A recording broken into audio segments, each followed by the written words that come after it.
overuse, or injury, you may be a candidate for a revolutionary therapy that could revitalize damaged tissue. This approach can provide long-lasting relief from pain in your knees, shoulders, hips, and other joints with no surgery, no drugs, and no downtime. To find out if you're a viable candidate, you may request a free consultation from QC Kinetics by calling 501-382-9100. Instead of masking the symptoms, it goes to the root of the problem to resolve it at its source. Already used by thousands of satisfied patients nationwide, this joint pain therapy is available right now to the public, but only for qualified candidates. Again, to find out if you're a viable candidate for this therapy, you may request a free consultation by calling QC Kinetics at 501-382-9100. That's 501-382-9100. Live from the TruService Credit Union Studios, this is Out of Bounds with Joe Franklin and Wes Moore on 103.7 The Buzz. With my accountant lips, in fact, I'm down in this. You say with my boo babe tastes like Kool-Aid for the analyst. Girl, I can buy your Westie world with my base stuff. I know that it's good, won't you sit it on my taste buds? I get way too petty once you let me do the extras. Pull up on your block and break it down, we playing Tetris. AM to the PM, PM to the AM phone. Eat up your per diem, you just gotta hate them phone. All right, here we go. What's up, everybody? Wes Moore, Joe Franklin with you. It is Out of Bounds on a Tuesday. A little SEC basketball tonight. Razorbacks tomorrow night hosting Texas A&M. We'll get into that. I pulled the remaining schedule for all the teams in the running for a top 4 seed. That's kind of where we are. Want to get Arkansas in that top 4 so they don't play until Friday at the SEC tournament and get a double bye. That's kind of the goal. Well, the goal is still to win out, and maybe somebody knocks off Florida and you can win an SEC title. And, yeah, you win out. You don't have to worry about the being on the cut line for a top 4 seed. So, but just in case, Arkansas is not able to win out, what's everybody else got? So I've got that for you. We'll talk about that a little later in the show. News of the day, Coach Chuck Martin spoke today to the media this morning, and Razorback assistant coach. And the one thing that popped out, Billy Richmond's okay, everybody. Billy's okay. Billy's good to go. Oh, that was a big concern. It didn't look good when he came off the court, but it was encouraging that there was nothing more said about it. And sometimes that can go either way, where if there's nothing more said, then you're thinking the worst because now there's speculation. But also, if it doesn't get addressed, then it may not be something serious. Yeah, he was finally asked about it. Actually, was asked about Isaiah Seeley, and he says he's getting closer and closer every day. And they'd see how he practiced today. And he wasn't on the game day availability report, so that made me think he was available, just was not used Saturday. But he said that Isaiah Seeley's getting better and better, and they would get a good idea of what kind of condition he's in when they practice today. But then he was asked about Billy Richmond, and he's like, Billy's good. Billy's good to go. So no more concerns. Yeah, it was concerning when you saw Billy at the end of the bench, at the end of the game, and he looked mad. He looked like something was wrong. He was definitely ticked off about something physically. And I was a little concerned, and on the post-game show, brought to you by Bet Saracen, there were a lot of people asking about Billy, and all we had to go on was Coach Calipari's post-game press conference and his talk with Chuck at the end of the game, and not a whole lot was said, if anything, and so it did create some concern. It was just really surprising that nobody asked about Billy and brought that and addressed it at the time with Coach Cal. A lot of times coaches, they're not going to give anything away, but if they're asked about it, at least they'll say, well, I don't know much now, but we're going to look into it, or whatever the case may be. But he wasn't even asked about it, so that was probably the more surprising part. I'll take up for some of the people there. We all saw it on TV. They had a good, close, tight shot of Billy on the bench. If you're at the game, you may not have even seen that. You may not have noticed Billy going out of the game. You may not have been paying attention seeing him on the bench like that. And so no one that was actually at the game may have known anything was wrong. It was just us watching on TV that got to see the shot of Billy on the bench like that. Possibly. I'm just throwing it out there. So that's the good news. Billy is going to be good to go. Talked a lot about A&M and Bucky Ball and the way they play defense, the way they press, the way they trap. One of the things that really stuck out from what Coach Martin said, that A&M is very unique in the fact that they will set up their press or trap off of a missed shot. He says, you see it all the time. When they make a basket, it gives them time to set up their press or trap, or coming out of a timeout, or after a made free throw. But A&M is unique in the aspect that you get the rebound, they're looking to press and trap right there. They're trying to get the ball right back. Yes, they're trying to steal and take it back and get some. He said the key against A&M. And Arkansas has been very good this season at taking care of the basketball, one of the best in the country. They're averaging around, I think it's maybe less than 9 turnovers a game now, because the last couple of games they've been was 5 the last game. Arkansas cannot have those pick sixes, he says. Those turnovers that lead to easy transition baskets for A&M. It's one thing to have a offensive foul or a illegal screen. That it turns the ball over, and that sucks that you don't get a shot up. But they're inbounding the ball. It's those turnovers when they get it and go the other way and get easy baskets in transition. That's what Arkansas needs to avoid against Texas A&M. Every team is trying to create those, and those are things that work out well in Arkansas's favor. They want to create those and get into kind of an getting up and down the floor type of game, because that works to their advantage. Early in the season, I watched some Texas A&M games just to, they got off to such a good start. I think they started 7-2 in the SEC, and they were tied, had a lead. They were up there with Florida and Arkansas. Let me see here. I'll pull up their schedule and see exactly where they were. A&M is now 19-8 overall. They are 1 game behind Arkansas in the SEC standings, so this is a very important game for Arkansas. You lose, and all of a sudden you're in a tie with Texas A&M, whatever happens with Tennessee and Alabama. But you put away A&M, you've got a 2-game lead on A&M with 3 games to go. Yeah, so A&M started SEC play 3-1. They then knocked off, they won 4 straight. So they were 7-1. A&M was 7-1. And their game, I'm trying to remember which game it was.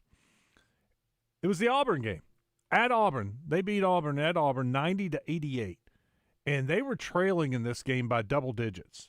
And A&M went on one of those incredible runs where they scored a basket, stole the inbounds pass, hit a 3, stole the inbounds pass, hit a 3. Auburn had to call timeout. So it was like an 8-0 run in 20 seconds.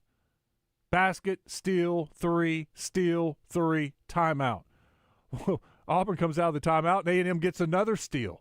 And this time it's the basket, foul, made the free throw, an 11-0 run in like 30-something seconds. It was absolutely incredible. That's the way you draw it up right there. That was a huge impact in the game. Then Auburn came all the way back, took the lead. A&M scored late. Remember, this is the game where Auburn felt like they hit the shot at the buzzer to win the game. They ruled it too late and waved it off after initially saying it was good. Very controversial game, but A&M has that capability to create a lot of problems with the trap. Now, one of the good things for Arkansas, all that guard play. And you look at Darius Acuff, he's been pretty sure-handed. And Arkansas feels like that they should be able to handle that A&M pressure. And if you get A&M all strung out and Arkansas is able to beat that pressure, I think you should get some easy baskets and make them pay. Not just beat the press, but break it and score and get easy scores. Well, if that happens, then they're probably going to change their method and not press as much, or change how they go about doing it, because that's going to be part of the in-game adjustments.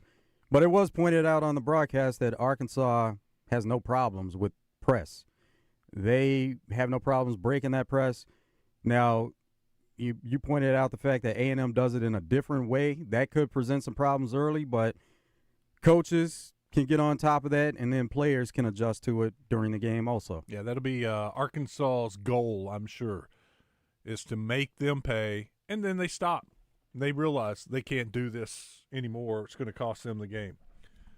We got coming up on the show, Joe's calling Matt Jones right now, WholeHogSports.com. He's got a preview of Arkansas State. That game gets started at 3 o'clock today. Also coming up, Coach Z, talk a little Arkansas A&M with him, and we'll talk some Little Rock Trojans golf.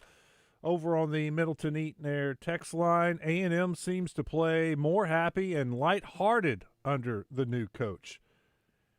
Yeah, Bucky McMillan is he seems like a good dude to play for. He has brought a just different atmosphere to Texas A&M. They have found some success, and when you win, you have a lot more fun, and I think that's happening with Texas A&M. They are, they got off to such a great start at 7-1. Since then, they're 2-4. So they've kind of fallen off a little bit, and Arkansas is hoping to make that 2-5.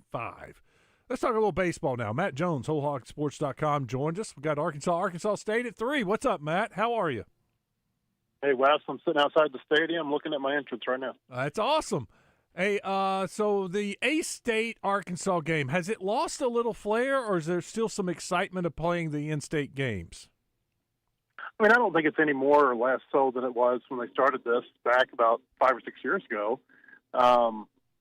It's a midweek game, and I think that it's a big deal to – I think it's certainly a big deal to Arkansas State, especially if they win. I mean, anytime that they could beat a team like Arkansas, that'd be a big deal for them. And Arkansas holds a little bit extra value, obviously, with it being an in-state team. But I'd say the same thing for if Arkansas State could beat Mississippi State or Ole Miss or some of these other teams that they play in the midweek. That's a big deal for them to win those games because it helps them out in their tournament resume. And, we'll see what Arkansas State looks like this year in the Sun Belt. That's a tough league with Coastal Carolina and Southern Miss and Troy. And, I mean, it's a really good baseball league. And so I don't know how they're going to do in that league. I know that they've started out here okay. They beat Eastern Illinois 2 of 3. They took Ole Miss to the brink last Tuesday in the midweek game. I think they swept Stony Brook in their season opener. So I don't know that it really means a whole lot outside of the clubhouse in terms of just what it means to your postseason resume. If Arkansas State were to win 1 or 2 of these games this weekend or this midweek here in Fayetteville, then I think that's a big deal in Jonesboro to the community. But as far as it, to the baseball teams, I don't think that you make a whole lot of the midweeks one way or the other. Biggest deal for midweek always is pitching and how that lines up. What's that looking like at the beginning? They played 1 game so far, but now they're really going to get into the midweek schedule moving forward.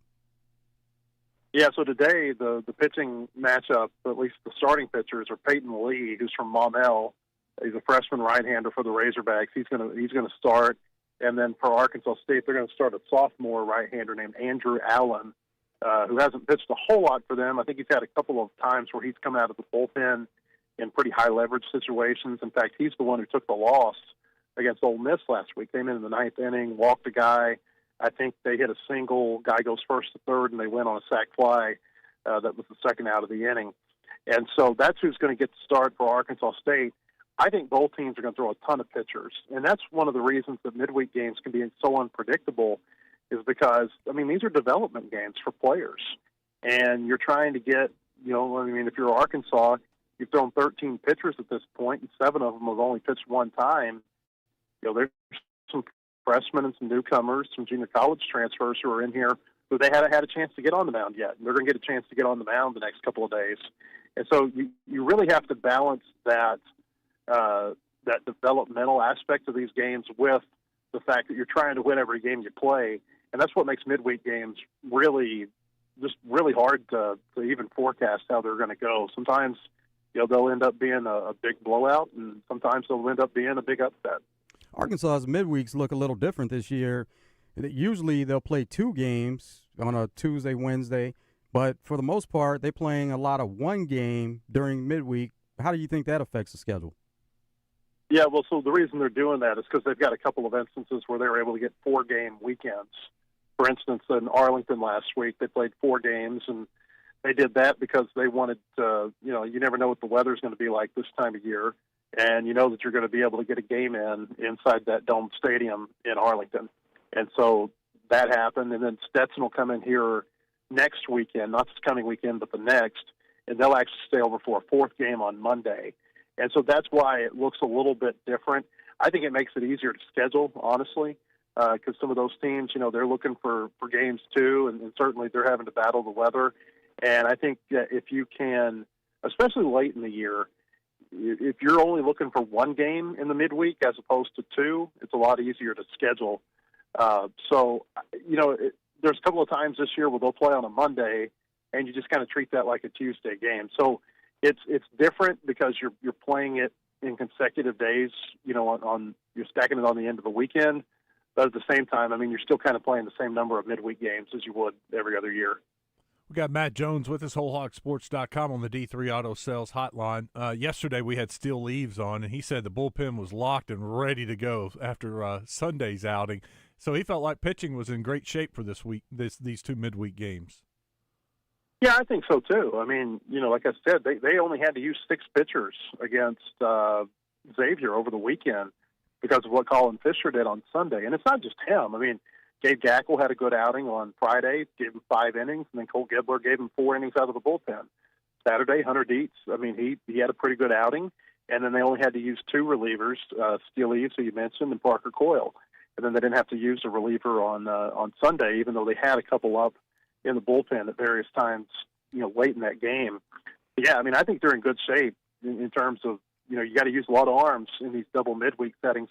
But the other thing, Wes and Joe, is that you don't want to overuse your arms in the midweek and not have them ready for the weekend. And so I think that they're set up, I think they're set up well in that regard too. What do you think of the team? They started off a little slow as far as the hitting, and maybe picked it up here recently. What do you think of their performance so far this season? Well, there's still a big hole at the bottom of the lineup that they got to figure out. 7, 8, 9, and like the other day in the 8 hole, they played Zach Stewart. He had an okay day, 2 for 4, hit a home run. They got some production there from him. But with TJ Pompey at third base and Carson Brumbaugh at shortstop, it's a lot of swing and miss, just a lot of, I don't know if I'd call them uncompetitive at bats, but, they're not getting on base enough. I think that's kind of the bottom line. A lot more strikeouts this year from this team than they had at this point last year, fewer walks than they had at this point last year. Now, I think they've scored more runs, and I think they've hit more home runs than the team had through 7 games last season. And I think the schedule they played through 7 games this year is tougher than the schedule they played through 7 games last year. I think you're going to look back at Xavier at the end of the season and say that was a really good weekend for Arkansas, or at least it has the potential to be. Xavier, they came here and they were without 3 of their best players, 3 starters, including the Big East player of the year, the preseason player of the year, named Connor Mitch, their first baseman. Clayton Burdett was an outfielder who didn't get to play because he had an oblique injury. He's another all-conference Big East type player. And so I think that Xavier team, they're really challenging themselves in the non-conference. They played East Carolina, and they played Louisville in the midweek last week, and they came here to Arkansas. And their weekend still, they go to Cal State Fullerton, they go to Oregon State, they go to Georgia Tech, they play Oregon in the midweek, they play Ohio State in the midweek. They're really challenging themselves to get to a point that if they don't win the Big East, they're going to have a resume that if they win some games is going to be competitive and potentially get them into the NCAA tournament. So I say all of that to say I thought they hit well against Xavier the other day, for 2 days, against some pretty good pitching. They had 13 hits on Saturday. They had 14 hits on Sunday. And I think the thing that I saw get better throughout the weekend was their 2-strike and their 2-out hitting. I thought that improved a lot. They were 10 for 17 Saturday, and they scored 8 runs with 2 outs in an inning. And that's the area that and the strikeouts are an area that has to improve for Arkansas. The strikeouts still have to improve, but I thought you saw the 2-out hitting in particular get a lot better. With those strikeouts, do you think they were trying to hit the big ball and trying to hit home runs, and that could have been part of the issue to begin with? Yeah, I don't really know that it's swinging for the fences. I just think it's 2 or 3 guys in the lineup, and I would put Mike Anu in the conversation with Brumbaugh and Pompey right now, who it just seems like the off-speed pitches are their timing is just way off right now. And that's where a lot of the strikeouts are coming from, are from those three positions in the lineup. Now you look at, 4, 5, 6 other positions. I think Kavio Loy's hitting well. Ryder Helfrich's hitting well. Camden Kozel, we saw what he did last weekend. He's hitting really well. I've been impressed with Reese Robinette. He's given them some really nice at-bats, including that 2-out double that scored 2 runs in the first inning the other day against Xavier. So I think they're getting some. It's like with a lot of teams. And I talked to Mike Silva, who's Arkansas State's coach, yesterday. He said, we've got some nice offensive numbers right now, but we need more length in the lineup. I think if you ask Dave Van Horn, he'd probably say something very similar. They've got some guys who are really producing. They've just got to have more length in their lineup. Could this open the door for Souza to go to short or third once his arm is healthy? I don't think he's going to play short. I could see him playing third base. And you actually heard Van Horn say that after the game on Sunday. I asked him, where Nolan was at with his defense right now. Like if he were to get in the field, what would that look like? And he said maybe they could play him at third base if they moved him up a little bit. I wouldn't be surprised at all, going back to what I said earlier about these games being developmental type games, if maybe they tried Nolan Souza out at third base at some point in the next couple of days. Maybe it's not in a starting role, but maybe it's a late game defensive substitution. You bring him in for an inning or two, and you just kind of see how it goes. I think he's going to be in the field before the season's over. He is their best defensive infielder, and as that shoulder continues to heal, I think that they're going to want to have him in the field because, again, like you don't want to keep that glove sitting on your bench any longer than you have to. How do you think Brumbaugh's looked in the field? I think he's looked fine. I think he's looked really good. I think his defense has gotten a lot better since he got here. And there have been 2 or 3, maybe 4 plays this year, and there were certainly a couple against Xavier last weekend where you can see that arm strength. This is a guy who can throw like 96, 97 off the mound. And there's a chance he's going to be a two-way guy and a pitcher here at Arkansas before his career's over. And you can see that arm strength from him at shortstop, and that's something you want from your shortstop. And I think that's one reason why you're not seeing Nolan Souza play shortstop right now. It's just because the arm strength has to be really good. You've got to be able to make that throw from the hole and gun down that runner at first. And there was a time or two in the late innings, and I think one of those times was Saturday when the game was either tied or it was a 1-run game, maybe a 2-run game, where he made a big throw from shortstop to get a guy at first base that I don't know that everybody can make. So I've been impressed with him defensively, and we talked to Van Horn before the season. He said that Brumbaugh's kind of frustrated with how things are going for him at the plate. If you watch them in fall, Ryder Helfrich was their best hitter. I think Carson Brumbaugh might have been their second best hitter. So he's shown he can hit this level of pitching. It just hasn't happened since they came back from the Christmas break. But what Van Horn said was, we just want him to focus on being as good as he can be defensively. We know the hitting part will come along at some point in time. And I think that's kind of what you're seeing play out. Best guess who starts tomorrow on the mound? Boy, I don't even know. I mean, a lot of it I think might depend on how the day goes. What kind of length does Peyton Lee give them? How many bullpen arms do they have to use? Just from covering the team for so long, I think what you're probably going to see tomorrow is a lot of pitchers throwing the game. Maybe nobody goes more than 2, maybe 3 innings at the most.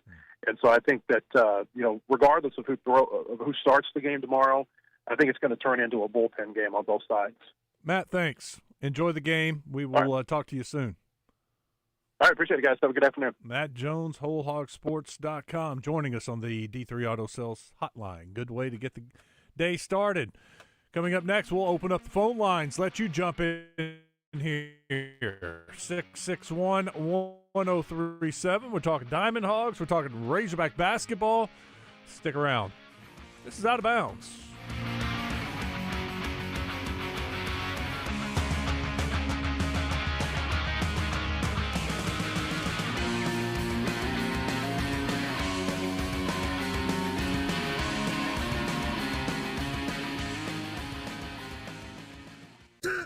Are you still on the sidelines? Then it's time you suit up and get in the game. Download Arkansas's favorite sports wagering app, Bet Saracen, today.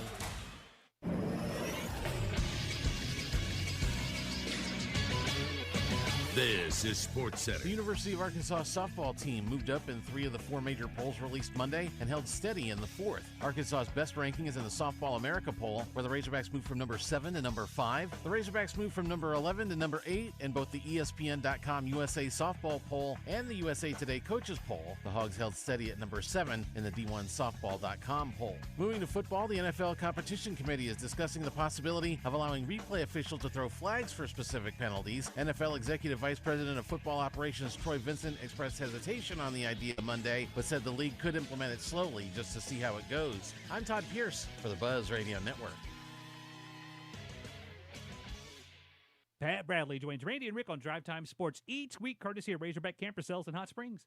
Celebrating 57 years in business, offering all new travel trailers, fifth wheels, and pop-ups at RV show prices. Explore their inventory in person or online at RazorbackCamperSales.com. Randy, Rick, and the Shooter on 103.7 The Buzz. Hey, it's David Basil from my good friends at Bath Fitter. I've been working with Bath Fitter for over a decade now. They're a family-owned business that's been around for over 40 years. They are the pioneers of the acrylic bath industry. Bath Fitter offers a one-of-a-kind remodeling process that's easy and stress-free. They offer a wide selection of beautiful and functional showers, and with their seamless one-piece walls and hundreds of design options, you can refresh your shower space in no time. They can even convert your existing bath into a shower. Check them out online at bathfitterlittlerock.com and tell them Basil sent you. Down south, a handshake means something, and we let our actions do the talking. The Brad Hendricks Law Firm is rooted in Southern tradition and grit. Southern-born and raised and Arkansas-based, Brad Hendricks is named a Mid-South super lawyer year after year. So for car and big truck wrecks, medical malpractice, wrongful death, bankruptcy, and Social Security claims, his law firm produces results. The Brad Hendricks Law Firm. Southern roots, serious results. Hello, folks. It's Frank Fletcher from the Fletcher Dodge Chrysler Jeep Ram store right here in Sherwood. Well, you know, I looked this up, and we've been in business since 1989. That's a long time. You know, many dealers have come and gone. We believe our pricing policy and our service after the sale have served us well.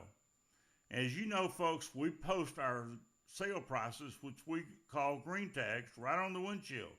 This way, everyone gets the same price, and there's no hoops or no negotiations to jump through to get to the bottom line. I don't like saying so many thousands off.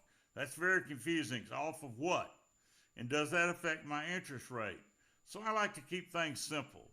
My promise is this: we will not be undersold. We value your time and your decision. Come visit us in Sherwood on Royden Road, or check us out with our green tag pricing on FletcherDeals.com. Thank you. Didn't meet your goals in January? At Synergenics and Low T Center, we're extending our New Year's promos to February. Book a free testosterone test and pick up discounted peptides and GLP-1s while you're there. They also work with most insurance plans, so if you start TRT, they've always got you covered. Go to lowtcenter.com or Synergenics.com and book your free T-test today. Check out the new clothing at Bell & Sword in Conway. A new cricket polo with Razorback logo, button-downs, vests, sweaters, slacks with UCA or Arkansas gear from Johnny O and Peter Millar. Great staff, fantastic service. Bell & Sword, the only Central Arkansas men's store with a tailor on staff to fit you. So go now to Bell & Sword, 1011 Oak Street in Conway on Facebook and Instagram. Johnston's Home Center presents Bubba Carpenter when he gets in the zone with Justin and DJ each week. Outdoor supplies, mowers, appliances, and much more can all be found at Johnston's Home Center. Johnston's Home Center in Benton, your one-stop shop. If they don't have it, you probably don't need it.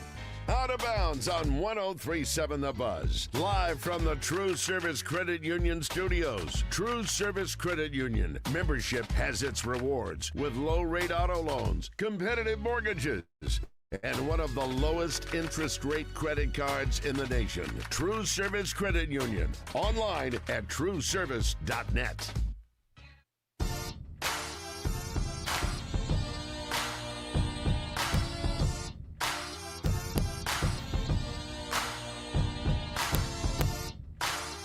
Oh, look up there on the TV.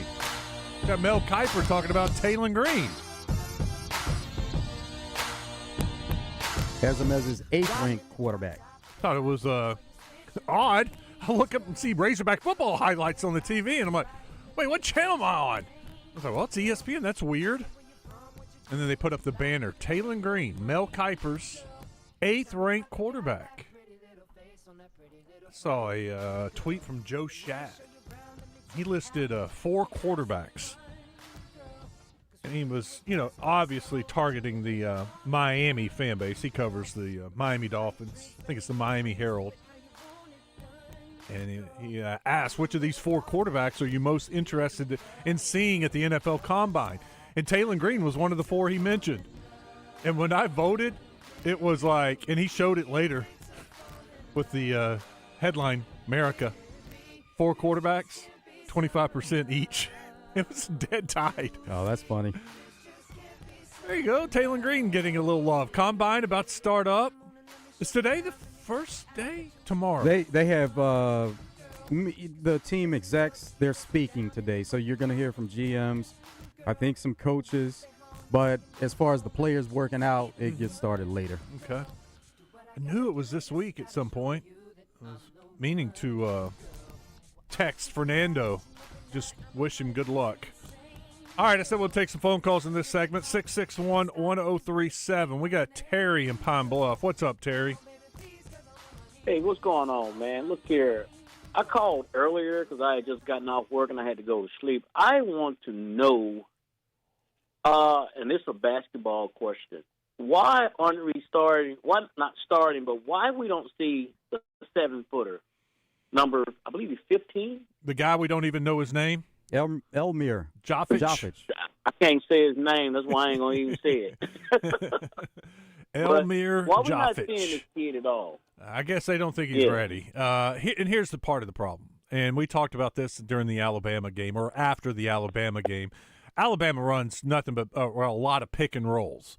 Well, you get that big 7-footer that's slow and can't move, and he's out there on the perimeter, and they're running pick and rolls. He's lost. Now, maybe a game where you had somebody who was, I was watching Duke and Michigan the other night, and they go some old-fashioned basketball, throwing it into the low post. That could be a game where, you could see, or he could maybe have some success. But most of the time in the SEC, you watch enough SEC basketball, that's what they want to do, is get the big guys away from the basket where they can't block shots and make them defend on the perimeter. And that just – he's not ready to do that right now. Okay, because that's been really my issue. I'm like, when the game is slow or when we do have a kind of blowout game, we need to try to at least put that guy in, man, get him some reps in, man. So, because our guys, we're fouling out here lately, and I would like to see the guy come out, but I haven't seen him at all, so I was just wondering about that. That's all I got. That's it, Terry. Thanks for the call, man. I think at best he's a developmental type player, and, we'll see with a little time. Could he play for the Razorbacks? Could he play in the SEC? Can he guard, some of these athletic big guys in the SEC? They see it in practice, and look, he's having to go up against some with Pringle and Malik Ewan, a very athletic big guy, and then Trevin Brazil. They don't get much more athletic, and so they probably have seen in practice he can't handle those guys. And if you can't handle those guys, then what are you going to do in the SEC? So I'm not going to say he's a waste and he'll never play at Arkansas. But he has lost. We were told he lost 30 pounds after arriving on campus. So if you can imagine how big he is now, throw another 30 pounds on him and how slow he would have been. So he's getting better, at least in that aspect. Let's go to Savage. What's up, Savage? What's going on, fellas? You talk about the big kid for Arkansas. Pringle's not even ready most of the time.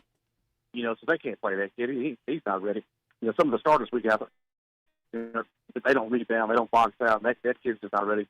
Yeah. But Wes, Joe, who's y'all's dark horse in this NCAA tournament? Is it Illinois, Nebraska? Who's an outside that might win it? I'll get off. Appreciate it. Well, let me ask you something, Savage. Shoot. Is Purdue a dark horse?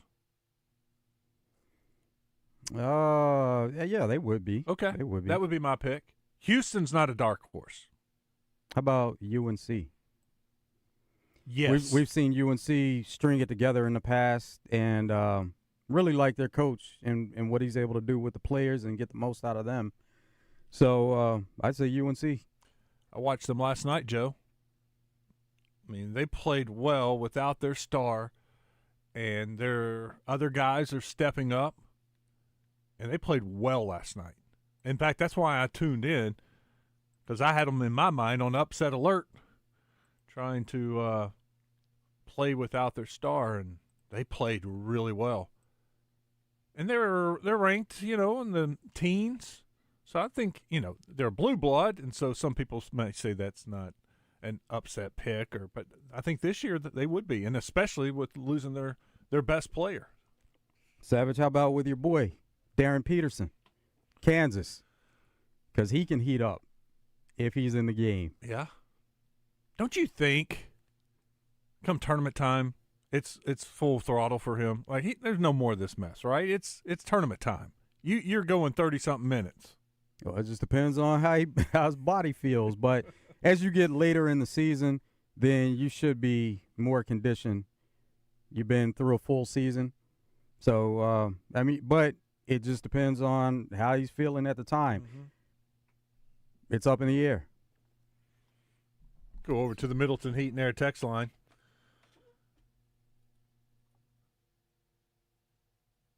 The Arkansas ACO Cornhole State Championship is June 12th through the 14th. Keep on pitching. Thanks. I'm glad we could pass that along. Huh. Somebody's asking if Sidney Moncrief passed away. I have not heard that. Have you heard that, Joe? Sidney? Someone's asking on the text line if he's passed away. I have not heard that, and I feel like I would have heard that. It's not been on social media anywhere. So, no. Let's don't start that. Those guys aren't going to learn how to defend until they get time in games and develop them. Well, look, they're getting time in practice, and they're getting time in Joffich's case. He's getting time in practice against starters. So that's where he's going to get better right now. You can't play Joffich. Well, they're going to play him if they need him. And we saw in the Bama game there was a need for him. But you wouldn't anticipate there would be that same type of need. JW says, who is our strength and conditioning coach for football? Man, I don't know. I don't remember that. They hired like 30 coaches. I can't remember their names of all of them. I'd have to do a Google.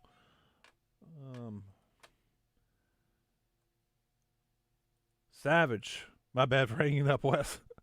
I try not to take too much time. Iowa State is his dark horse. Oh, they're really good. Savage, I don't know if I could put them in the dark horse category. They may be a number 1 seed. They were in the running for it, and I know they lost, but they're a 2 seed. I mean, don't we need to have a definition of dark horse probably being 3 seed, 4 seed, right? I mean, I don't think I can make a dark horse a 2 seed. 3 seed, we're talking that's 9 through 12. That's borderline to me. Joe, what about your definition? Dark horse? I can't put a 2 seed as a dark horse. Yeah, Iowa State, they may be a little too advanced at this point to be a dark horse.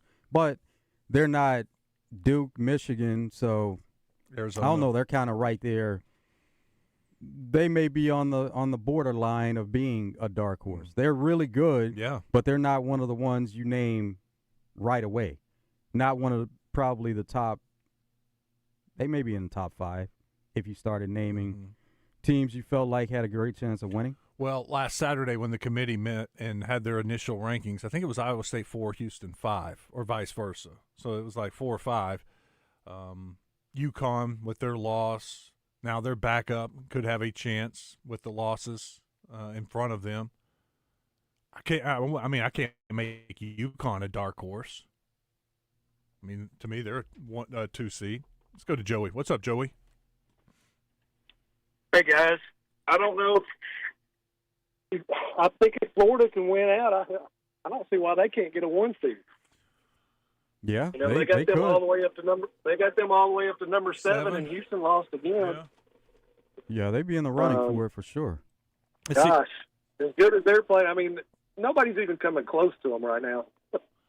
All right, Joey, Florida has Texas tomorrow night. That would be a quad 1 victory. because Texas is in the top 75 in the net ranking. Then they host Arkansas. That would be a quad one victory because Arkansas is in the top 30 in the net ranking. Then they host Mississippi State. That's not going to help them any. Then they go to Kentucky, and that would be another quad one victory for Florida because Kentucky is in the Kentucky is in the top 75 obviously, and that's a road game. So, man, yeah, you look at that, 3 more quad one victories. You win the SEC. Let's say they make a run, win Friday night, Saturday night at the SEC tournament, and they're in the SEC finals when the committee's talking, and they've won those 7. I don't know how many in a row that would be. But, yeah, I think you're right. I think they could be a 1 seed. But I'll tell you 2 teams I've been watching. I think Virginia's a dark horse. Okay, I'll give you that.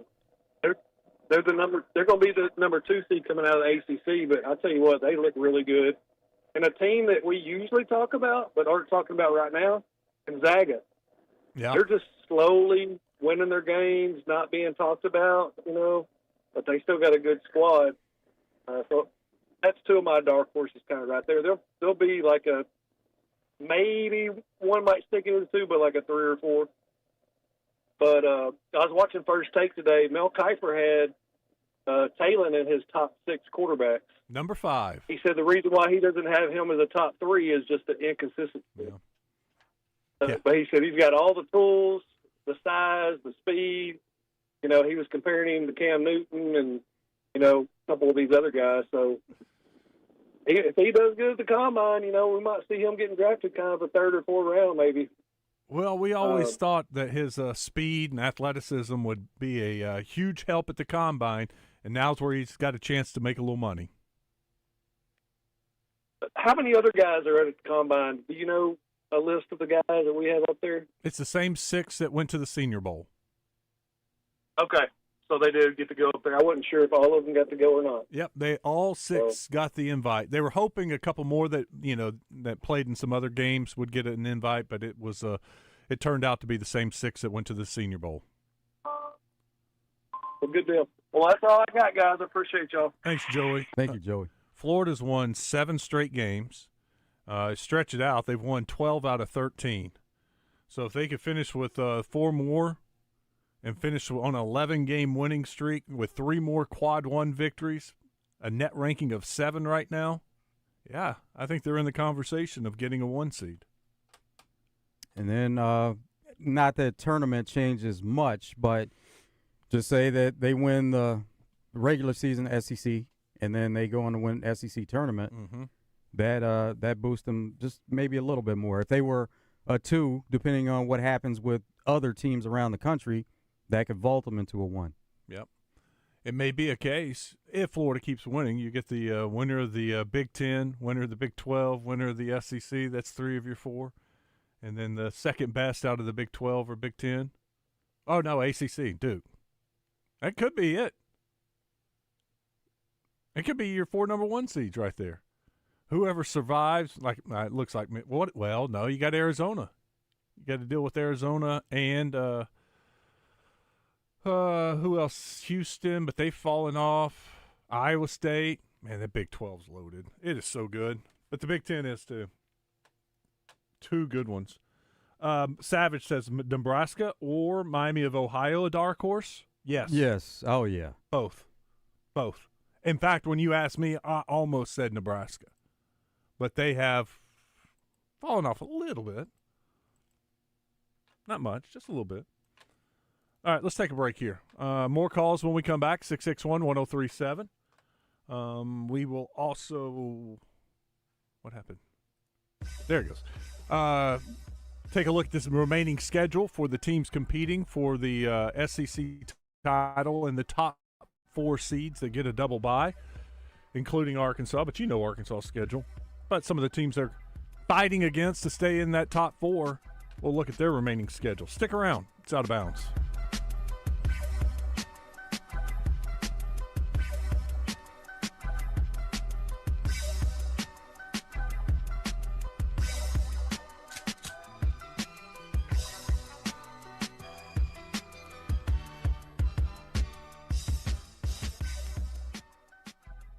Hey, Hey folks, this is Mitch Ward, proudly serving the great state of Arkansas with Red River Auto Group for over 20 years. We started as Arkansas's #1 Ram Dodge Chrysler Jeep dealer, but we've also got Ford and Toyota. And I like to think we've got the largest discounts than anybody in the state. But folks, really, if you bring us any reasonable deal right now, we're going to try to put something together. If that means us giving a little too much for your trade or selling ours or just a little too cheap or fighting for the best rate, we're going to make it happen. Check us out at redriverauto.com.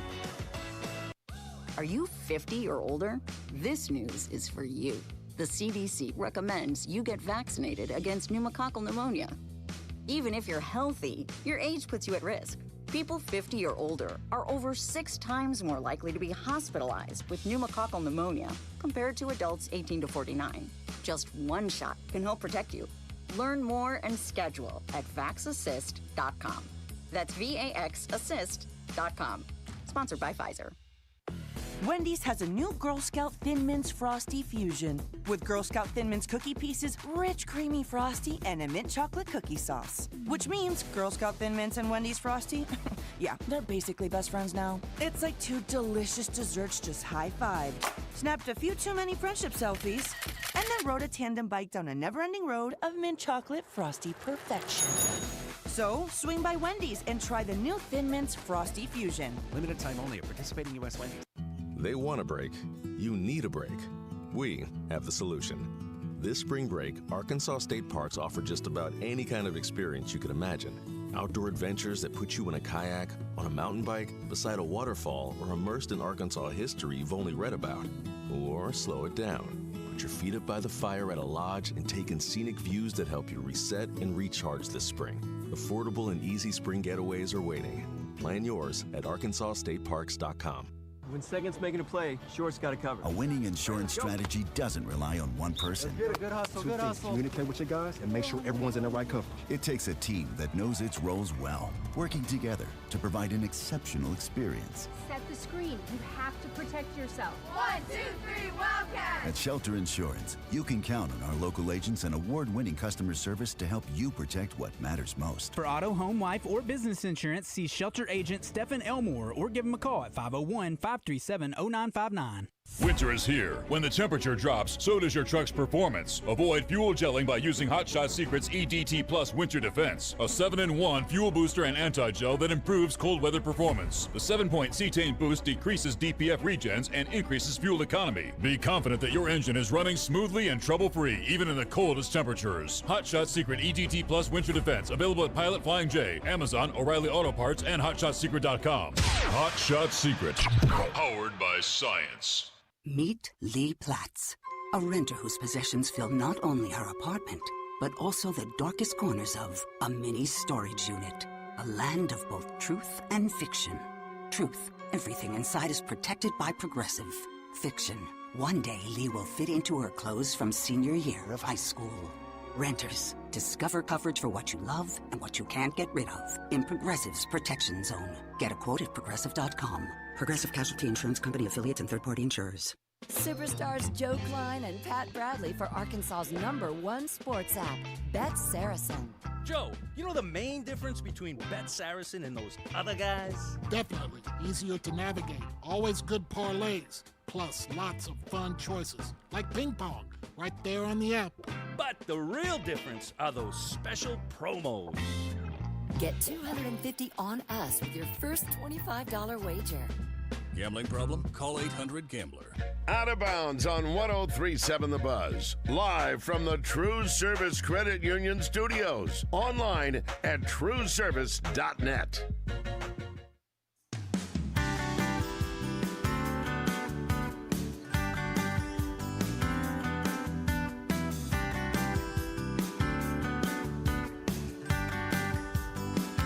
Somebody hand me a cigarette. I know I ain't had one in over a week. Somebody pour me. Welcome back to Out of Bounds. Westmore, Joe Franklin wrapping up our first hour. More calls, 661-1037. Middleton Heat and Air text line. Jeff wants to know, what is the line between Dark Horse and Cinderella? Whew. 7 seed, 8 seed, 9 seed. Where's Cinderella? Oh, yeah, yeah. Double-digit seed? What's that? Double-digit seed? Nah, Cinderella could be 6.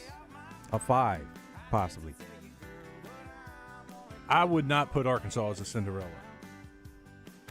Or Tennessee, or even Kentucky. I wouldn't make Kentucky a Cinderella. Yeah. It depends on what team we're talking about, though. The seeding may not be as important as to what team we're talking about. Yeah, I agree with that. But true Cinderella probably would be a double-digit seed that makes it to a Final Four. They're Cinderella. Because it's a team that probably isn't even favored to win their first game. You know, that 8-9, sometimes you have 9 seeds that are favored over the 8 seed. We've seen that before. And even a 10-7 we've seen before, you know, where the 10 is favored. Not often, but it's happened. But I think that once you start getting to that second game, third game, fourth game, and they're like double-digit underdogs, those are Cinderellas. They're not supposed to win that game. They're not supposed to be in it. And when they start going on a run, and usually for that to happen, it's because they're not getting the respect because they're a double-digit seed. But I think, you know, you can just look at some of the SEC teams that are kind of slotted for that 7, 8, 9, 10 area. I wouldn't consider them Cinderellas because I feel like they've got a chance to make a run. Well, if you're 8-9, think about what that matchup is, though. Second game, you're playing against a 1 seed, so you essentially are. If you go on to knock off a 1 seed in that second game and you go on a run, that's essentially what you are. Yeah, and you'd probably be playing the 4 seed possibly or 5 seed the next round, be another underdog most likely.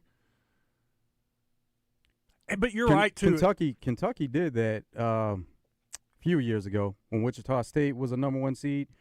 And they knocked them off, and they went on a bit of a run. But everyone was saying, well, it's Kentucky, and they may have been underseeded. Yeah. That's where I think that name comes into play a little bit, who they are. Who?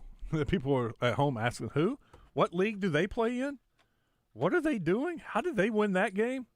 Then they become that Cinderella. It's a good question, Jeff. Gargamel says, I consider a Cinderella a 12 seed or more. Dark horse, North Carolina, or St. John's? Yeah, see, St. John's this year, last year they wouldn't have been considered that because their seeding and where they were ranked pretty much all season. Mm-hmm. With that, I'll agree with Joe in North Carolina. They looked good last night. They usually get hot at tournament time. Their defense was shut down last night against a high-scoring Louisville team. Yes, very impressive last night for North Carolina. They may be putting it all together. Coming up, we got the Razor Hog update. Then at 2:10ish, Coach Z will join us. Hey, I'll try to remember to ask him for his underdogs or his Cinderellas, his dark horses. We'll start talking a little NCAA tournament with Coach Z. And at 2:30, we're talking Little Rock Trojans golf. Got a busy hour coming up. Stick around. It's Out of Bounds.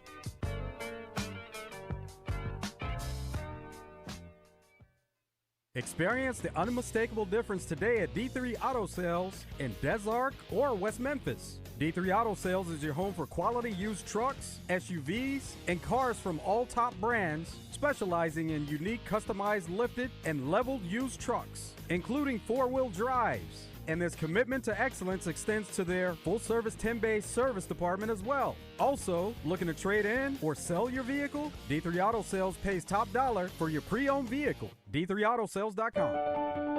At CertaPro this winter, you can enjoy paint-free painting. That's right, you heard it correctly. Schedule a residential interior project now, paint in January or February, and CertaPro will cover the full cost of paint. Yep, we pay for the paint and primer, no matter what color you pick. We've got you covered. Hurry, though. Schedule now at CertaPro.com before the schedules fill up. You don't want to miss this. That's Certa with a C. CertaPro. That's painting happy. Listen for Champs and Chumps on Fridays during The Zone. Brought to you by Washita Bar and Grill on Central Avenue in Hot Springs and BKC Home Builders, building premier homes in Hot Springs. 103.7 The Buzz, your exclusive Razorback headquarters in Central Arkansas. KABZ Little Rock. Buzz News with KARK's Gary Burton Jr.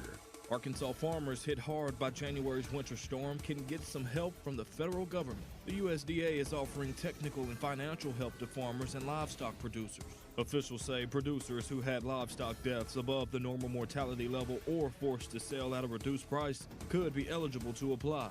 The deadline for this and the department's non-insured crop disaster assistance program is March 1st of 2027. And people in Woodruff County are getting portable water in the wake of recent issues. Officials with the Cross County Water System says its plant was overworked, leading to discolored water. Governor Sanders is deploying a two-person team to Woodruff County with a 400-gallon water tank. They will be providing water at the Macquarie Water Tower through Wednesday. There is no timeline for when the water system will be fully repaired. For the Buzz Radio Network, I'm KARK's Gary Burton Jr. Weather from the Fletcher Weather Center with KARK's Pat Walker. Cold this morning, a little milder this afternoon. 62 the high today. A strong southwest wind, 15 to 25 miles per hour, is going to bring in some warmer air. It'll be partly cloudy today, a lot of high clouds. Tonight, mostly cloudy with a lot of high clouds and a low of 46. For the Buzz Radio Network, I'm meteorologist Pat Walker. Are you hungry? Something new, $25, all you can eat, sushi rolls, soup, salad, Benihana rice. Come at Benihana's Monday through Thursday. Tune in each week to Out of Bounds to hear from Lone Oak Steel Eaves. Omaha is the goal, and we're looking for a great season. Steel Eaves is brought to you by Stephen Elmore with Shelter Insurance. For auto, home, life, or business insurance, see Shelter Agent Stephen Elmore or give him a call at 501-537-0959. When the unthinkable happens to your home or business, whether it's damage from smoke, water, fire, or mold, let Rainbow Restoration make you whole again. Their extensively trained team, state-of-the-art equipment, and 24/7 rapid response will help get your life back on track fast. Because this isn't just their service area, it's their home. When you need them, find them at ArkansasRestorationExperts.com. Rainbow Restoration, where they restore, you recover. Services performed by an independently owned and operated franchise. Ray Tucker with good news for enthusiasts of Triumph motorcycles. Honda of North Little Rock now carries the legendary classics and cutting-edge rides. We have the Bonneville Bobber, Daytona 600, the TF450X, the Stunning Ever Special Edition, and the Rocket 3 Evel Knievel. You get the idea. Come see us at Honda of North Little Rock, your family fun headquarters. Attention. If you suffer from consistent pain in your joints caused by arthritis, overuse, or injury, you may be a candidate for a revolutionary therapy that could revitalize damaged tissue. This approach can provide long-lasting relief from pain in your knees, shoulders, hips, and other joints with no surgery, no drugs, and no downtime. To find out if you're a viable candidate, you may request a free consultation from QC Kinetics by calling 501-382-9100. Instead of masking the symptoms, it goes to the root of the problem to resolve it at its source. Already used by thousands of satisfied patients nationwide, this joint pain therapy is available right now to the public, but only for qualified candidates. Again, to find out if you're a viable candidate for this therapy, you may request a free consultation by calling QC Kinetics at 501-382-9100. That's 501-382-9100. Injured? There's only one number you need to know. 888-8888. At Rainwater Holton Sexton, no case is too big and no insurance company too strong. Just dial 888-8888. Responsible attorneys Michael Rainwater and Bob Sexton. And ESPN Radio Extra Point with Harry Douglas. Jack Hughes is a guy back in 2019 who was the first overall pick to the New Jersey Devils. And it's not like, he had the best start to his NHL career. A lot of people viewed him as the pretty boy, right? Well, let me tell you this, y'all. There's this image going around on social media of Jack Hughes missing. I don't think it's just one tooth, but multiple teeth. It's one of the best images I think I've ever seen in sports because it also tells me the ultimate sacrifice for a common goal or a team goal, which is a gold medal. All these players having the ability to push, the individualistic things aside and fight for their country when it comes to hockey, knowing that Canada has been on top for a very, very long time. And for them to push those things aside for that common goal and for Jack Hughes to be able to have that goal, the excitement was on another level. Those images, they would stick with me for a lifetime. Texting enrolls you in a recurring automated marketing text messages. Consent not required to purchase. Message and data rates may apply. The team's looking good this season. I think so.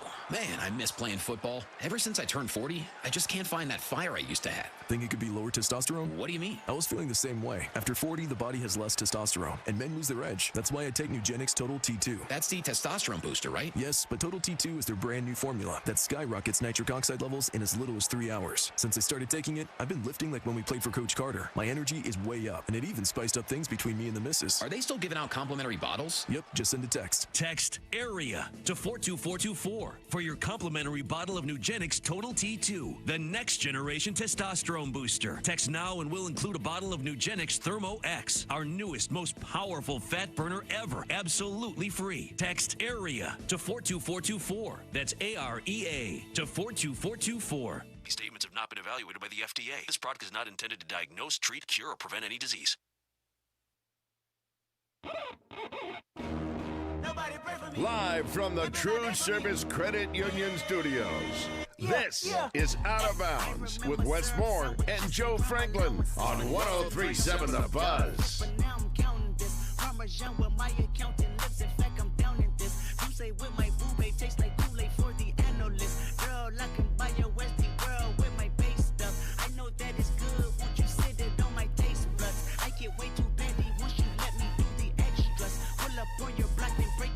All right, Razor Hog update coming in just a second.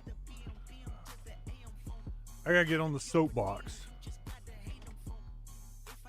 So somebody on the text line sent us where this mess is coming from, and I call it mess because I don't want to get in trouble with the SEC. It's a Facebook post, and it's Inside Razorback Hoops. And why in the hell 4,000 people are following this account makes me want to throw up. I just scrolled through some of their posts, Joe. They're the people who put out that Chuck Barrett had passed away. Remember that went around last week, 2 weeks ago?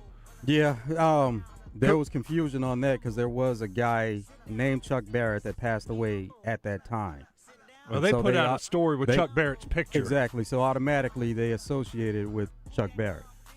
They've also got a post here from Darius Acuff from 16 hours ago from that he went live from the hospital room in a very emotional and raw moment, holding up a sign that says, "I have stage 4 cancer." There's another post, breaking news. Who would believe that, though? There's 4,000 people following this account. And there are people who are believing it, who are texting into us saying, is it true that Sidney Moncrief has passed away? Not that part. I'm talking about Darius Acuff. I don't know.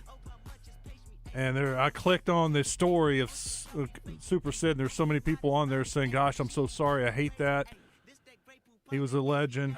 There's another story, an emergency meeting lasting over an hour between Juracek and the president, Chancellor Robinson. Stepped out to announce John Cal. Oh, my God. Oh, here's one from a story. Breaking news.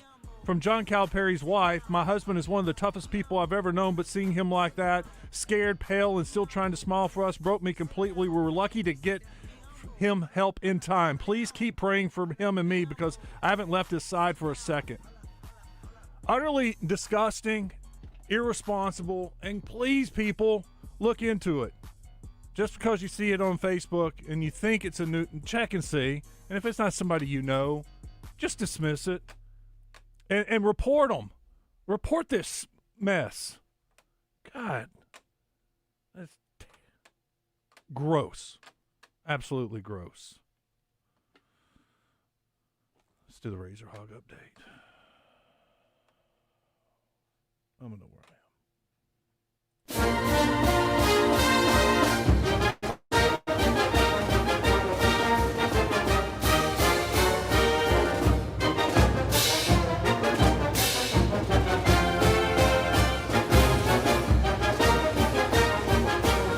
They're good. They press, they scramble, they play with unbelievable energy. They're good. It's another team. We got 4 games left. We could lose all 4. Not going to lose all 4. They're going to get a couple home victories. I feel confident in the A&M and Texas game. Florida, no, not confident at all. Missouri, I think is going to be a hard game. Here in just 2 more weeks, turn around, play them quickly in Missouri. Last game of the season, 11 o'clock game. I think that's tough. I could see a 2-2 down the stretch. I could also see 3-1. Love to see 4-0. That would be awesome. If they could get Malik Ewan to play like he did Saturday down the stretch and the rest of the season, I'd feel a lot better about this team. And Malik still, but he's got so much more in him. Did you see that block? Why don't you do that more? Well, it's really hard. It takes a lot of effort, and it's hard. If you could do that, wouldn't you be out there blocking every shot? Like they'd be talking about you. This kid's ridiculous. I just got to get more out of him. Arkansas also did a little something different against Missouri. They went small ball for a small stretch. They had Billy Richmond playing the 4 and just one of the big guys in. Coach Cal likes that 3-guard lineup. DJ has been with me 3 years. I got all the faith in the world in him. I want him to be more confident. You can't say, well, you take him out when he makes them. We don't have any players. And again, more playing time means playing better. Play better and you play more. Now, the guys that are really getting the most minutes, they're really playing well. They just are. But I don't mind putting Billy at 4 to make sure DJ gets in. We got those 3 guards. We did that tonight. But they're so big, I couldn't do it, 8 straight minutes. But it was good when we did it. Wish they could have done it against Alabama a little bit more, but foul trouble kind of screwed that up. It is a 8 o'clock game tomorrow night. We will have the Bet Saracen Razorback basketball postgame show live from Walk-Ons tomorrow night, probably about 10:30, 10:45-ish. And then we'll be back at Walk-On Saturday morning. Got the Florida game. I'm sorry, that was dead wrong. We'll be there Saturday night. That is a 7:30 game against Florida. So it'll be another late night at Walk-Ons. Be a good time to go have dinner there, watch the Razorback game with a bunch of Razorback fans, and hopefully they're calling the Hogs against Florida and stunning the Gators. That would be a great environment to be in Saturday night if they could pull off that victory. Arkansas baseball getting ready for a midweek series against Arkansas State. First pitch is about 45 minutes away. They'll play today and tomorrow. Here's Coach Van Horn. Whenever you have these 5-game weeks, you just, as a coach, you can't try to save guys for the next one. If it had taken 8 guys to win today, that's what we'd have done, and hope that we have somebody step up and pitch really well Tuesday or Wednesday, and maybe we score some runs. But, the way it worked out this weekend, we didn't use a lot of our guys.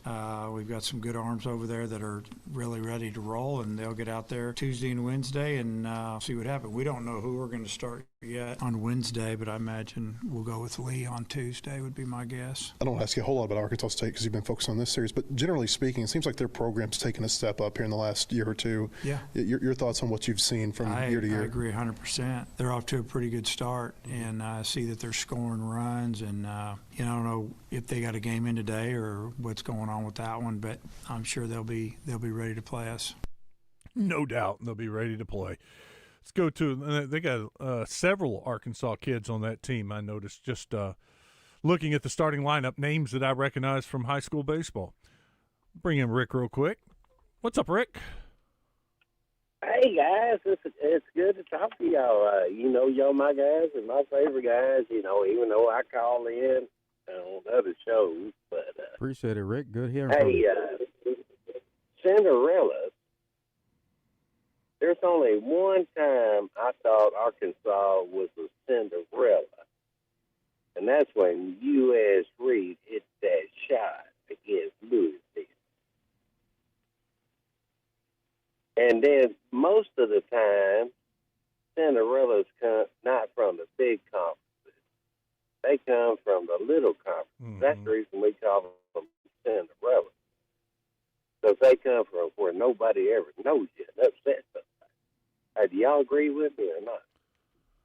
Yeah, I think you're on to something there. That's something we talked about. The name is part of it, too. If it's somebody let's take, for example, Miami of Ohio is really good. Yeah. But if they go on a run, the majority of the people watching March Madness haven't been paying attention to the college basketball season like us. And while we know Miami of Ohio, the leading scoring team in the nation, and they've just been running right through their conference. They've got a nice team. But the majority of the people out there would be, that's a Cinderella. Who's ever heard of Miami of Ohio? Yeah, hey, if they beat Duke or Kansas, hey, you call them Cinderella. Yeah. Rick, we appreciate it, man. We got to run. Coach Z's waiting on us. Okay, I appreciate you. I love y'all. Thanks, man. Appreciate it, Rick. Bring in Matt Zimmerman. What's up, Coach? How are you? Oh, man. 27-0, Miami of Ohio. I think it's the Red Hawks. Isn't that what they are? Oh, yeah. And, they have been on fire. Now, they go to a kind of an interesting place that used to be pretty tough to play. I don't know how tough it is anymore. Ypsilanti, Michigan. And they play it tonight against Eastern Michigan University. So they trying to keep it going. There's been talk if they get beat in their conference tournament, do they still get a bid? I think absolutely they get a bid. You're 27-0. You should get to go to the NCAA tournament over a 6-12 Texas and Oklahoma last year. You know what I mean? Yeah. Conference. So I think a team that's 27-0 right now, unless they just fall apart here, the last 4 games fall apart in the conference tournament, they should make the NCAA tournament for sure. Coach, do you see that traditionally as a one big conference? Because you see some of those smaller conferences that they get a couple of teams in. Yeah, absolutely. It's a one-bid league. Unfortunately for that league, it's hard when you're in a one-bid league like the Sun Belt. That's hard, man, because you've got 10, 12 teams, and they're all fighting, and, man, it's hard for just one of them to go. But it could be a two-bid league if Miami of Ohio finishes out strong here but gets beat like in the finals or semifinals of the conference tournament. They would get in, and then at Eastern Michigan or Wright State or Ball State or whoever would win the conference tournament would get in, Old Dominion, somebody like that. So it'll be interesting to watch because that could be a bid stealer. Got Matt Zimmerman with us on the D3 Auto Sales hotline. Coach, we've had fun today talking about the NCAA tournament and a discussion on what we consider as Cinderella teams, dark horse teams. Where would you put that? Where would you draw the line and say a team can't be a dark horse if they're a what seed? And what would be a Cinderella seed in your mind? What's the cutoff? Yeah, for a dark horse, nowadays in college basketball, I think it'd have to be it just kind of depends on the team. Obviously, sometimes there's a very talented team that ends up being an 8 or 9 seed, but they had 2 important players out for 10 games each or 15 games or something. Mm-hmm. So to me, they're not a dark horse because you know how dangerous that thing could be. Arkansas obviously won't be a dark horse. But as far as the seed number, it'd have to be an 8 or 9 seed or above to be kind of a dark horse. Maybe you could argue maybe a 7 seed would be a dark horse. But a 6 seed, there's 4 brackets. That's 26 times 4 is 24. So a top 24 type team to me is not a dark horse by any means. So that's kind of where I would draw the line of a dark horse. And there's going to be some folks make a run. They always do. And there's going to be somebody kind of that we're not talking about that makes a run. Does a Cinderella have to be a double-digit seed? Yeah, I think so. Yeah, I think NC State, those are Cinderellas. BCU to, those type of George Mason going to those are Cinderella stories. People that aren't in a power conference. The teams that make a crazy run Oakland beating a powerhouse Kentucky. That's a Cinderella story. So there's definitely, it's been a minute now since we've had the St. Peter's or had a Fairleigh Dickinson, beating Purdue. It's been a minute now. We're getting on, several years where we haven't had that long run from just a sleeper like that. Many think it's because of money, but I don't really know if it's the money. I think it's still college basketball is as long as you keep letting those type of teams in the tournament, somebody's going to go on a run. It's just because one team's spending $10 million and the other team's just putting them on scholarship doesn't mean that team can't win. Cinderella's happen. A couple of years ago, NC State, they may have been considered that, Coach. Now, they were a double-digit seed, but bigger name, and they went on that run after there was a lot of talk about their coach getting fired, and he ended up retaining his job for the moment, but then got let go the next season. And that's a good example. And, they weren't going to make the conference tournament. And how many games did they win in the ACC tournament? Was it 4 or was it 5? But they had to win all those games in the conference tournament. Remember that one game they were beat against Virginia. They were out. They were beat. And they had a wild sequence at the end and came back and won. And Virginia mishandled the clock and gets really crazy stuff late. And NC State won the conference tournament. And then they won 4 games in the NCAA tournament to make the Final Four. And, yeah, they were ready to fire him. And obviously going to the Final Four is a big deal. And they make the Final Four, so I thought he stayed for 2 or 3 years, and they fired him after the next year. How about that? Man, crazy. But they went and got Will Wade, and they're having a good season there, pretty good season there now. Matt Zimmerman with us on Out of Bounds. Coach, we were just talking about and heard from Coach Calipari about that 3-guard lineup and putting Billy at the 4. Is that something we could see against A&M because of their pressure and the way they like to trap and press? Yeah, it could be because DJ, to me, is pretty good against press. When we've seen presses in the past, like last year a little bit when a couple teams started trying to press us, we had Boogie and DJ. Those guys handled the pressure good. And then, obviously, Darius and Lee, I don't think they're going to have much. They don't ever turn the ball over. Those guys have they have low turnovers. I mean, the whole season for all games, they're low number of turnovers. Even in the conference play, they've got to lead the team in turnovers.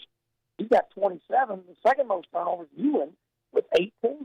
That's through 14 games. So I just don't think they'll turn the ball over a lot. But I do think there's going to be 3-guard lineup with Billy out there, and then one of the 3 bigs, most likely Trevin.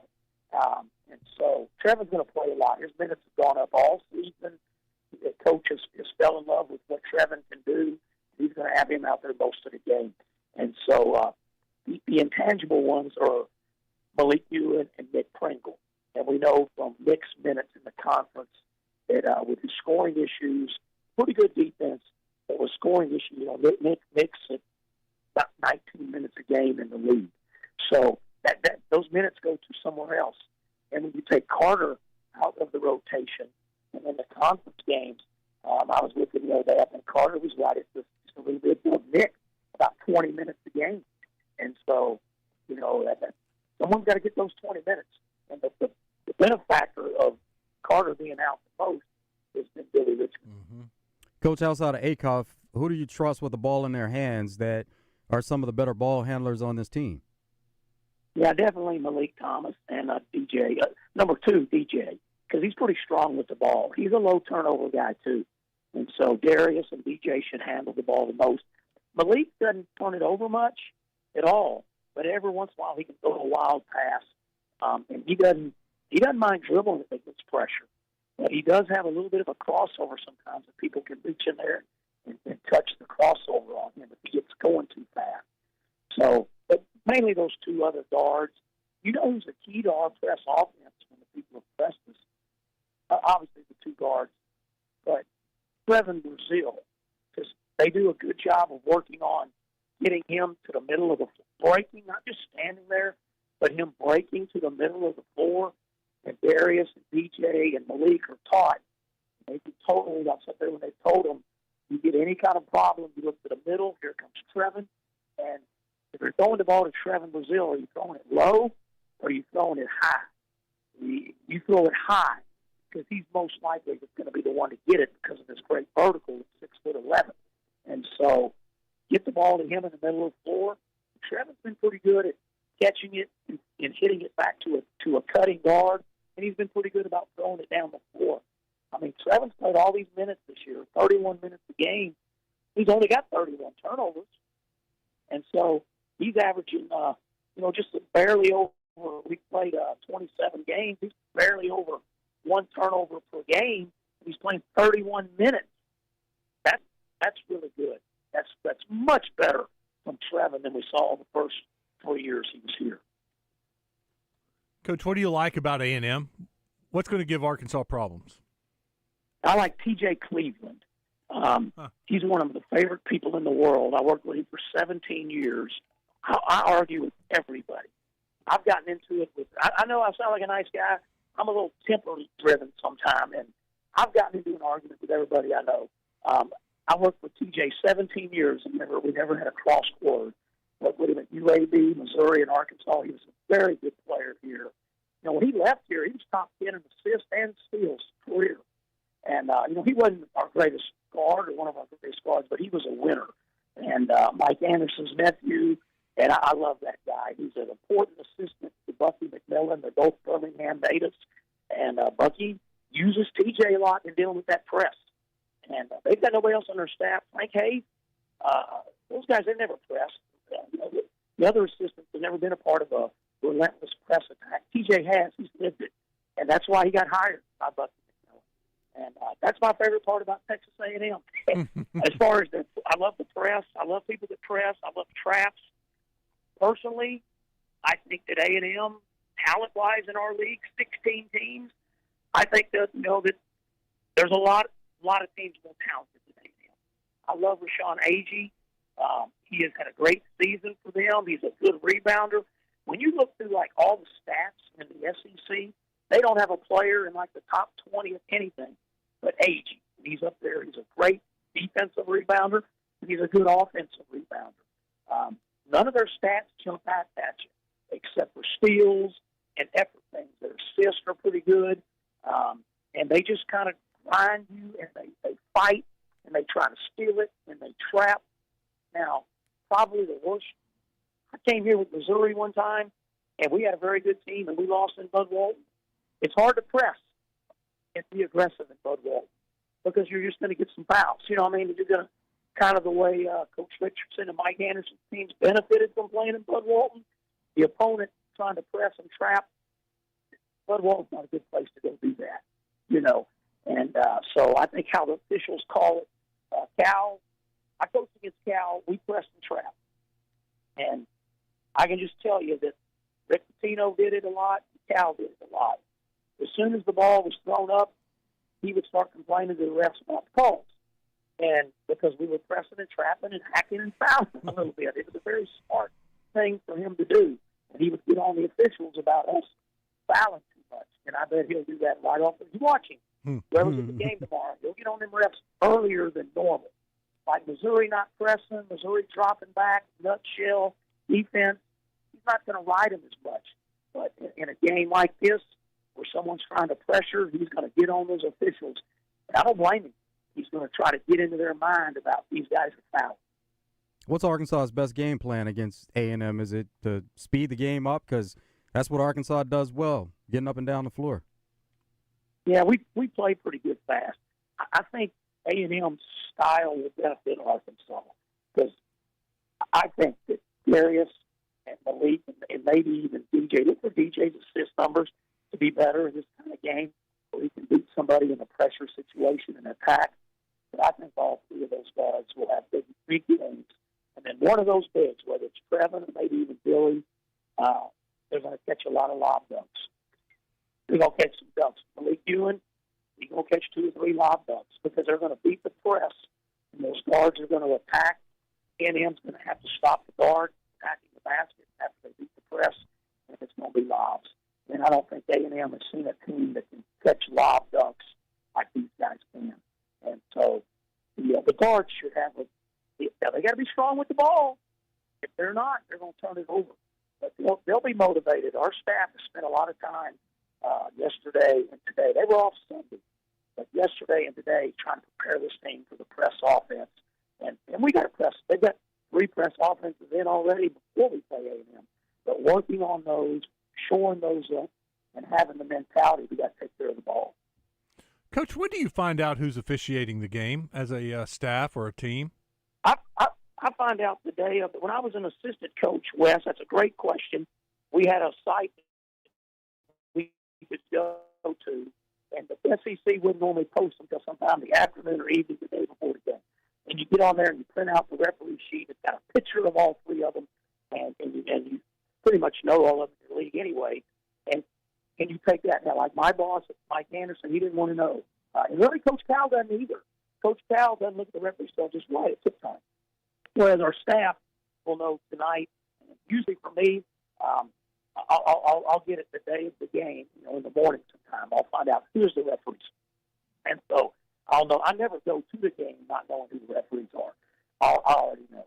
And there's certain ones that you just absolutely love, and the other ones are fine too. They're in the SEC. They're not trying to cheat you. They're not trying to abuse you, or they wouldn't last in this league. They're graded by the coaches, and they're graded by the supervising officials. So if they're just terrible and they call bad, they're not going to last. So you just hope that everyone's fair, that everyone's really good, and that everyone's really good on the key play, that they don't screw up a key call. And that's what you hope for your team, and really for the other team too, because you want it to be a fair contest. And but we'll find out. I'll find out tomorrow morning. I'll know by 10 o'clock in the morning who the officials are tomorrow. And if I really want to, I can find out tonight. Coach, we appreciate it. Thank you for your time. It was great as always. Okay, guys. Thank you so much, guys. Appreciate you having me. Matt Zimmerman joining us on the D3 Auto Sales hotline. We'll come back, go back to the hotline. We'll talk a little Little Rock golf, getting ready for a busy month of March. Talk some Trojans next. It's Out of Bounds.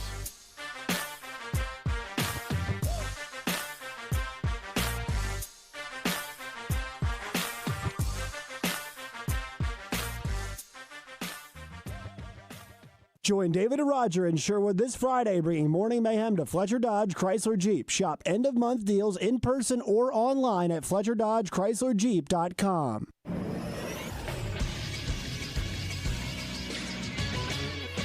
This is Sports Center. Darius Acuff wasn't the only Arkansas Razorback to earn SEC honors Monday. Left-hander Colin Fisher was named the SEC Pitcher of the Week after firing a complete game one-hit shutout against Xavier. The junior from Noble, Oklahoma threw only 86 pitches over a career-long 8 innings. He retired the final 20 batters he faced, and he finished with a career-high 11 strikeouts. There's plenty of in-state baseball action today, including the number 6 Razorbacks, who host the ASU Red Wolves at Baum Walker Stadium. You can catch that game starting at 2:30 on 106.7 Buzz 2. The Little Rock Trojans host the Memphis Tigers at 3 o'clock. UCA is in Stillwater to take on Oklahoma State, and UAPB will face Missouri in Columbia, Missouri. I'm Todd Pierce for the Buzz Radio Network.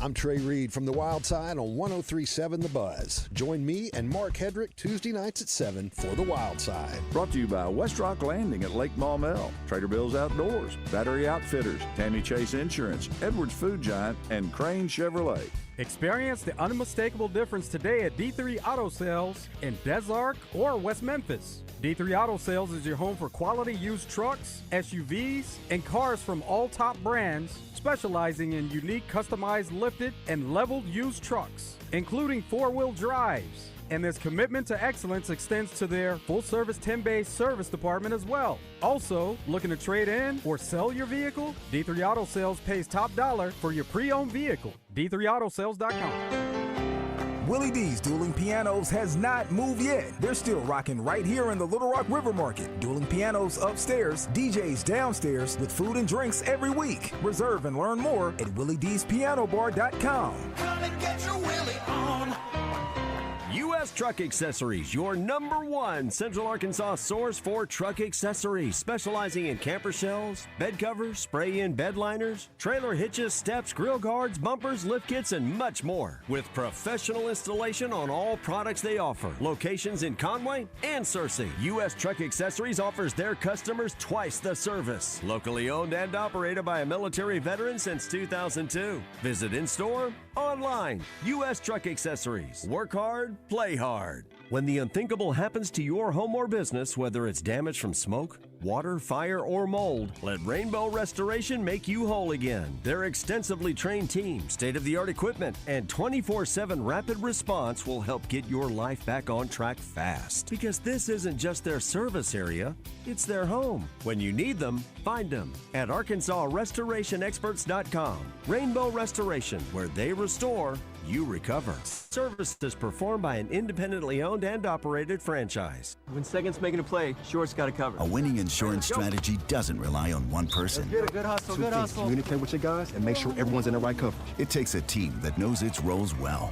working together to provide an exceptional experience. Set the screen. You have to protect yourself. 1, 2, 3, Wildcats! At Shelter Insurance, you can count on our local agents and award-winning customer service to help you protect what matters most. See Shelter Agent Steven Reiser, Seth Boyd, or Todd Martin in Jacksonville today.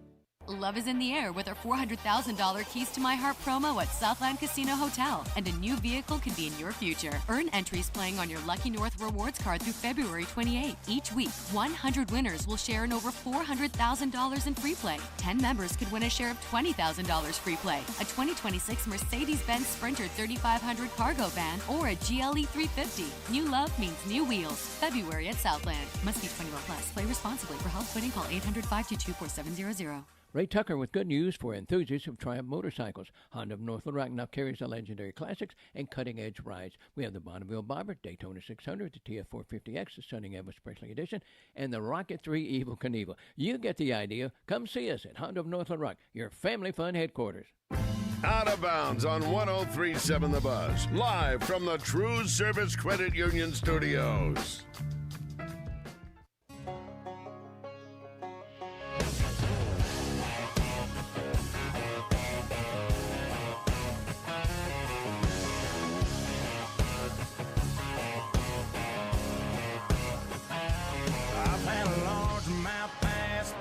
Smile and a couple beautiful girls tell me goodbye. Trucks break down, dogs run off, politicians lie, been fired by the boss. It takes one hand to count the things I can count on.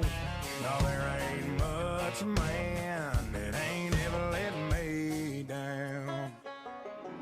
Long neck, high stone beard, never broke my heart.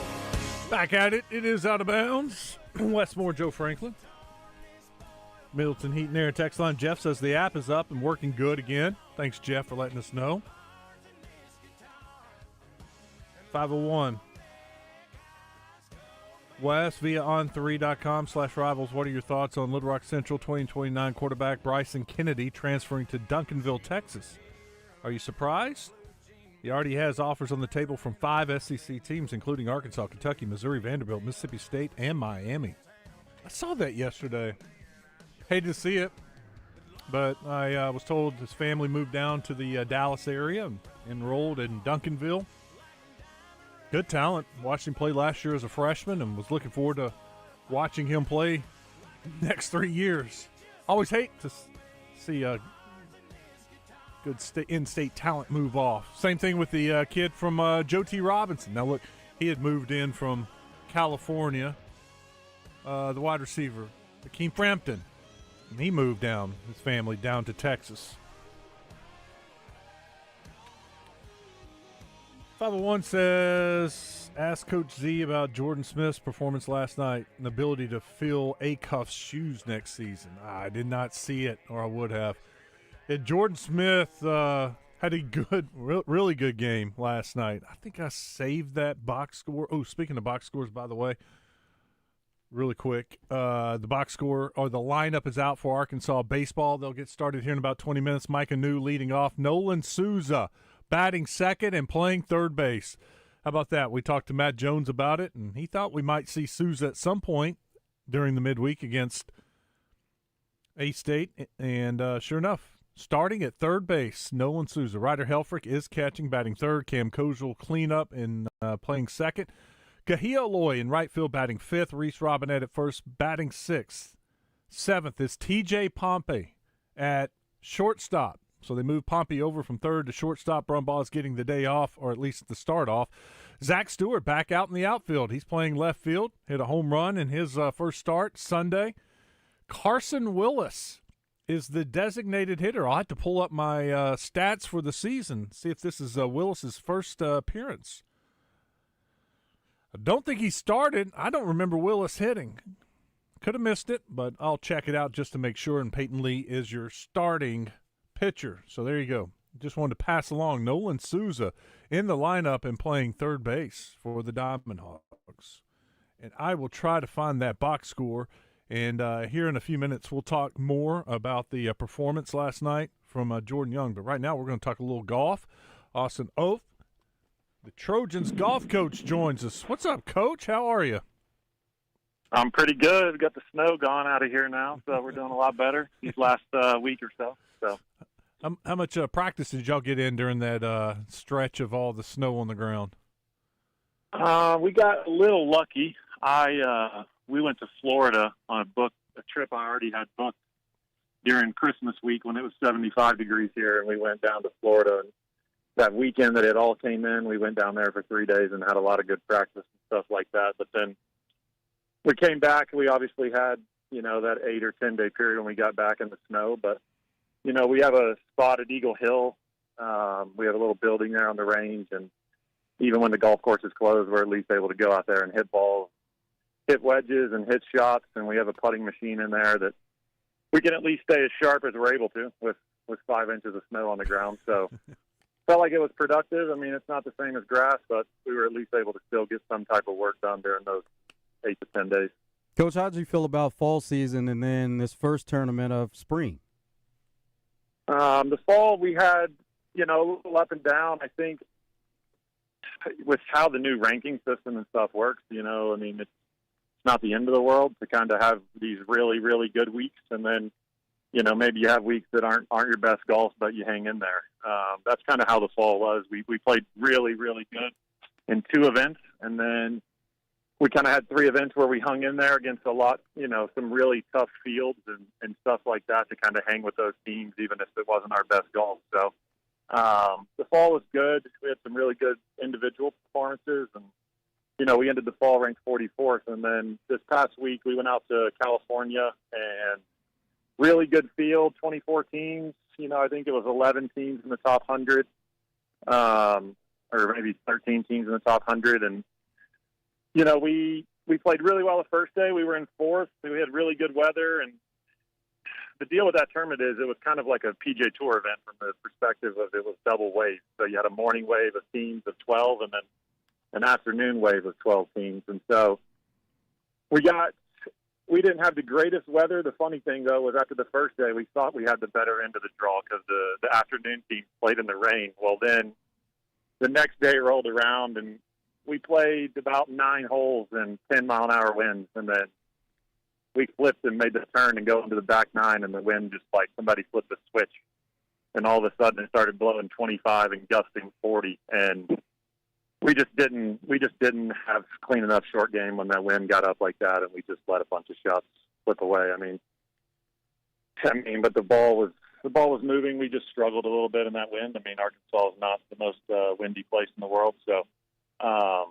It was good for us to learn for later in the season because we finish at Indiana and then conferences at Purdue. And, those are definitely places where it can get really windy. So, even though we didn't perform our best, I told the guys we just got to learn from it because we can definitely have some windy conditions at the end of the season. March is going to be very busy for you guys. You have 3 tournaments. What is it you're trying to accomplish in March and get ready and clean up before you get to the conference championship?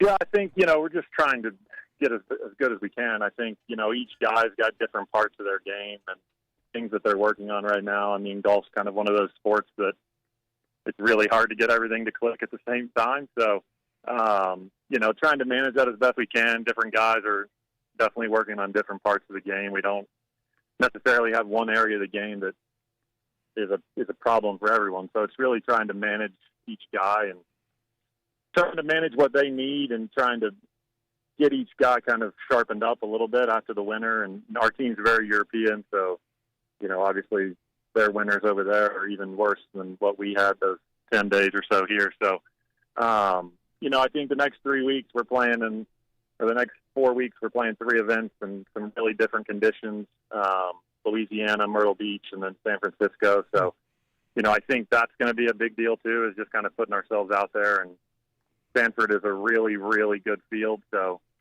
trying to work towards that and sharpen up a little bit as we get to the end of the season. Coach, you spoke much about the conditions. What's some of the coldest weather you've had to deal with, whether it was last season or just in general? What are some of the the colder temps that you've played in? Trying to think. This season, Minnesota for our first event actually was really cold. I mean, we played in Minnesota the week after Labor Day, and it was when we teed off in the morning, it was 35 degrees. So that was kind of a shock, just with it being obviously Minnesota gets cold, but the week after Labor Day, we weren't quite thinking it would be that cold, and it was really cold for the first 9 holes there, kind of every day, and then the end of the season. I mean, we go to Indiana and then conference at Purdue in April. I mean, it could definitely be really cold that time of year. I mean, we went to Myrtle Beach 2 years ago on that same date we're going in 2 weeks, and we were teeing off the same thing, and it was 34, 35, 36 degrees. So, you know, I just think that's part of just springtime weather all over the place. I mean, we see it here. You know, yesterday it was 46 or whatever it was, and now today it's 64 and sunny. So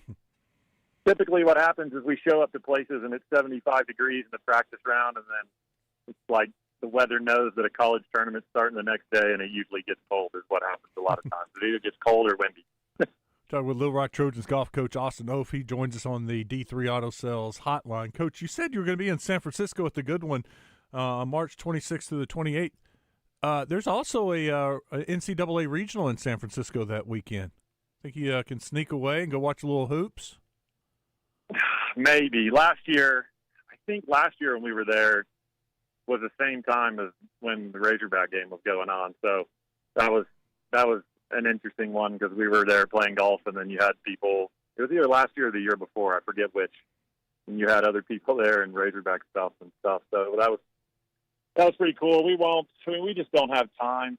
Oddly enough, we just get so busy with the golf, and it's such a long day. Typically, I mean, we have a morning tee time at 8 a.m. Let's say. I mean, we're up and at the golf course by 6:30, and then college golf has gotten incredibly slow. So, you know, if we tee off at 8, we're done at, let's call it 2 o'clock or 1:30, and then the guys practice for a couple hours. Next thing you know, it's 3:30, 4 o'clock, and then the decision is, do we go back and shower, or do we just try and get an early dinner so we can actually get some sleep? So, yeah, college golf's gotten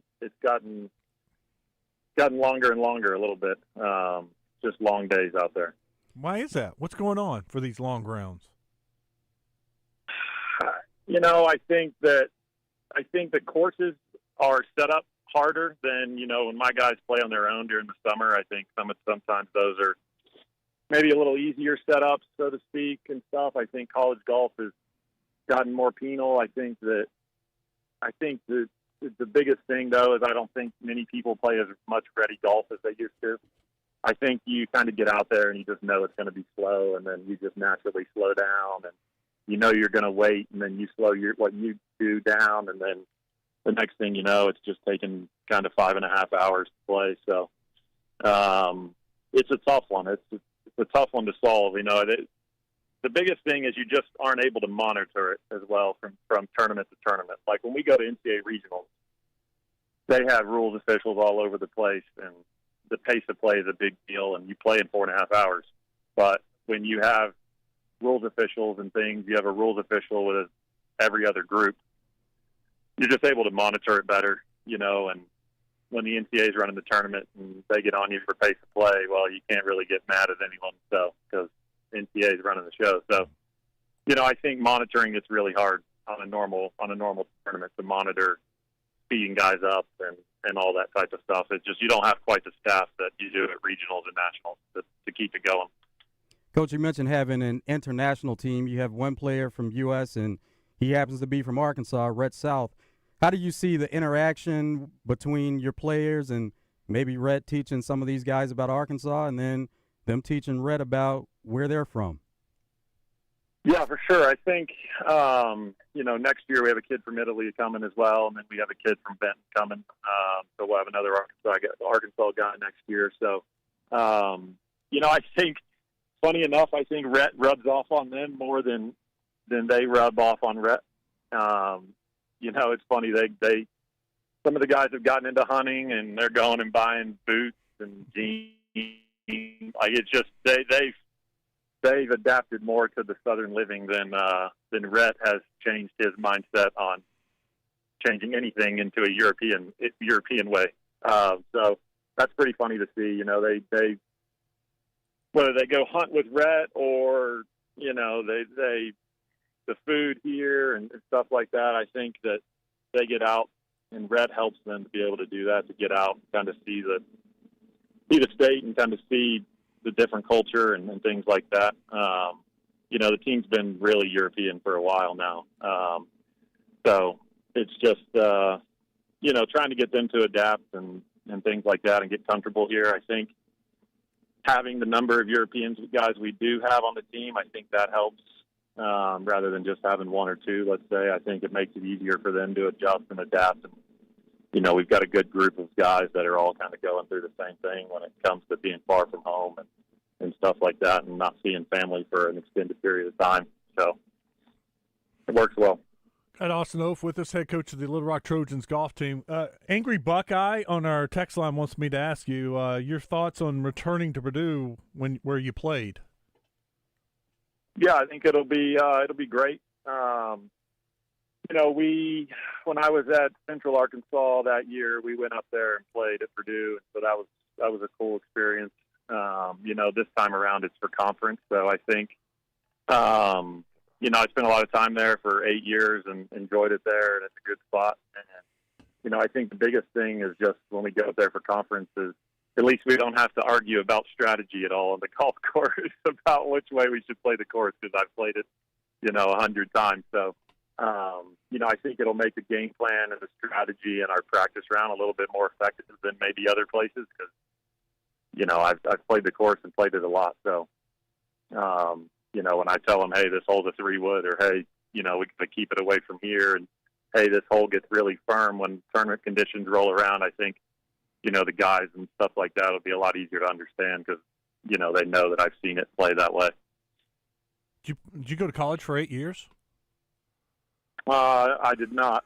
I did not. I coached there for 4 years. Luckily, it only took me 4 years to graduate. Luckily, no COVID year, medical red shirt year, all this stuff that's going on now. So, but no, I coached there for 4 years after playing as well. So I just wanted to let you 8 clarify. years in total. Yeah, when you said you were there 8 years, I know there were people thinking that.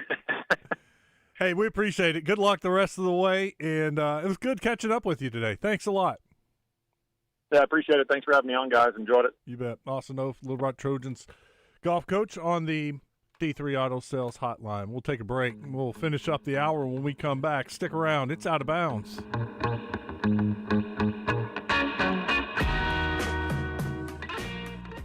Razorback Foundation members, it's time to renew your membership. Annual Fund Pledge renewals are now open and due March 31st. Renew now by visiting RazorbackFoundation.com or text RENEW to 479-349-4313. Be part of the tradition for the new era of Razorback football under Coach Silverfield. Renew your Razorback Foundation membership today. Text RENEW to 479-349-4313.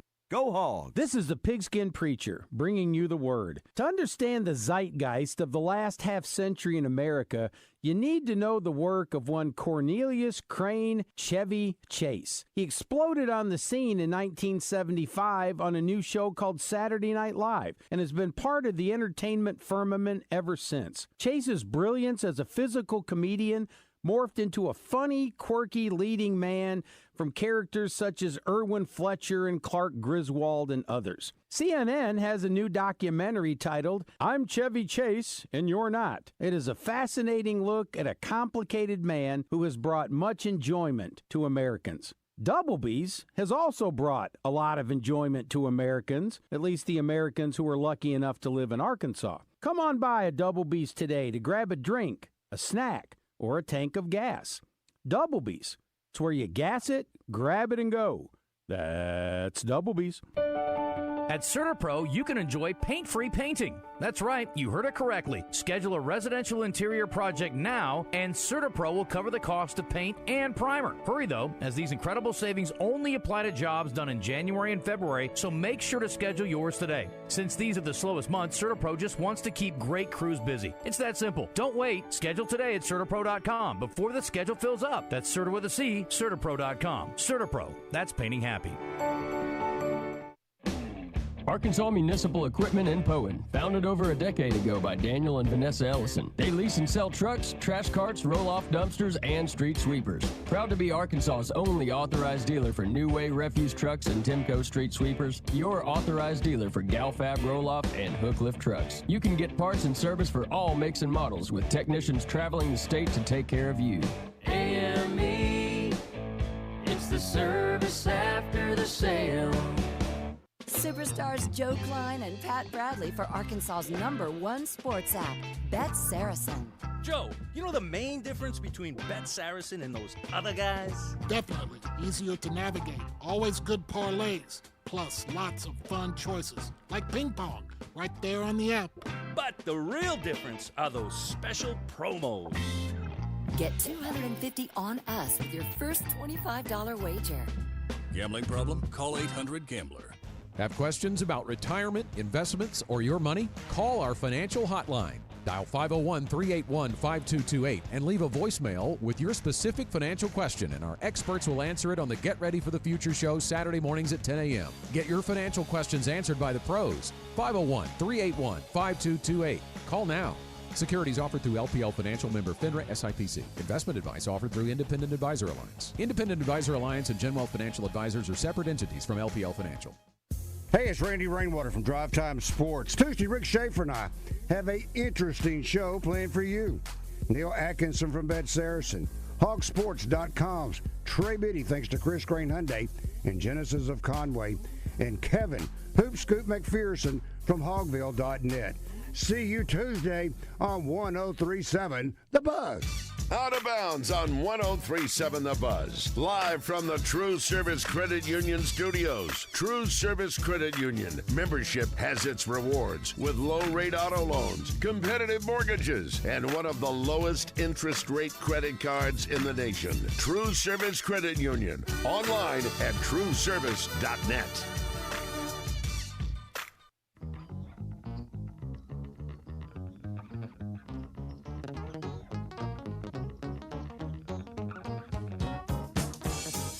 I got it. Out of Bounds. Westmore, Joe Franklin. Someone was asking earlier about the game Jordan Smith Jr. had last night. Amazing. So they played in the WCAC championship. I guess it's like their high school finals. Double overtime. And Jordan Smith led his team to a double overtime victory. He scored 39 points. He was 10 of 22 from the field, 1 of 6 from the three-point line.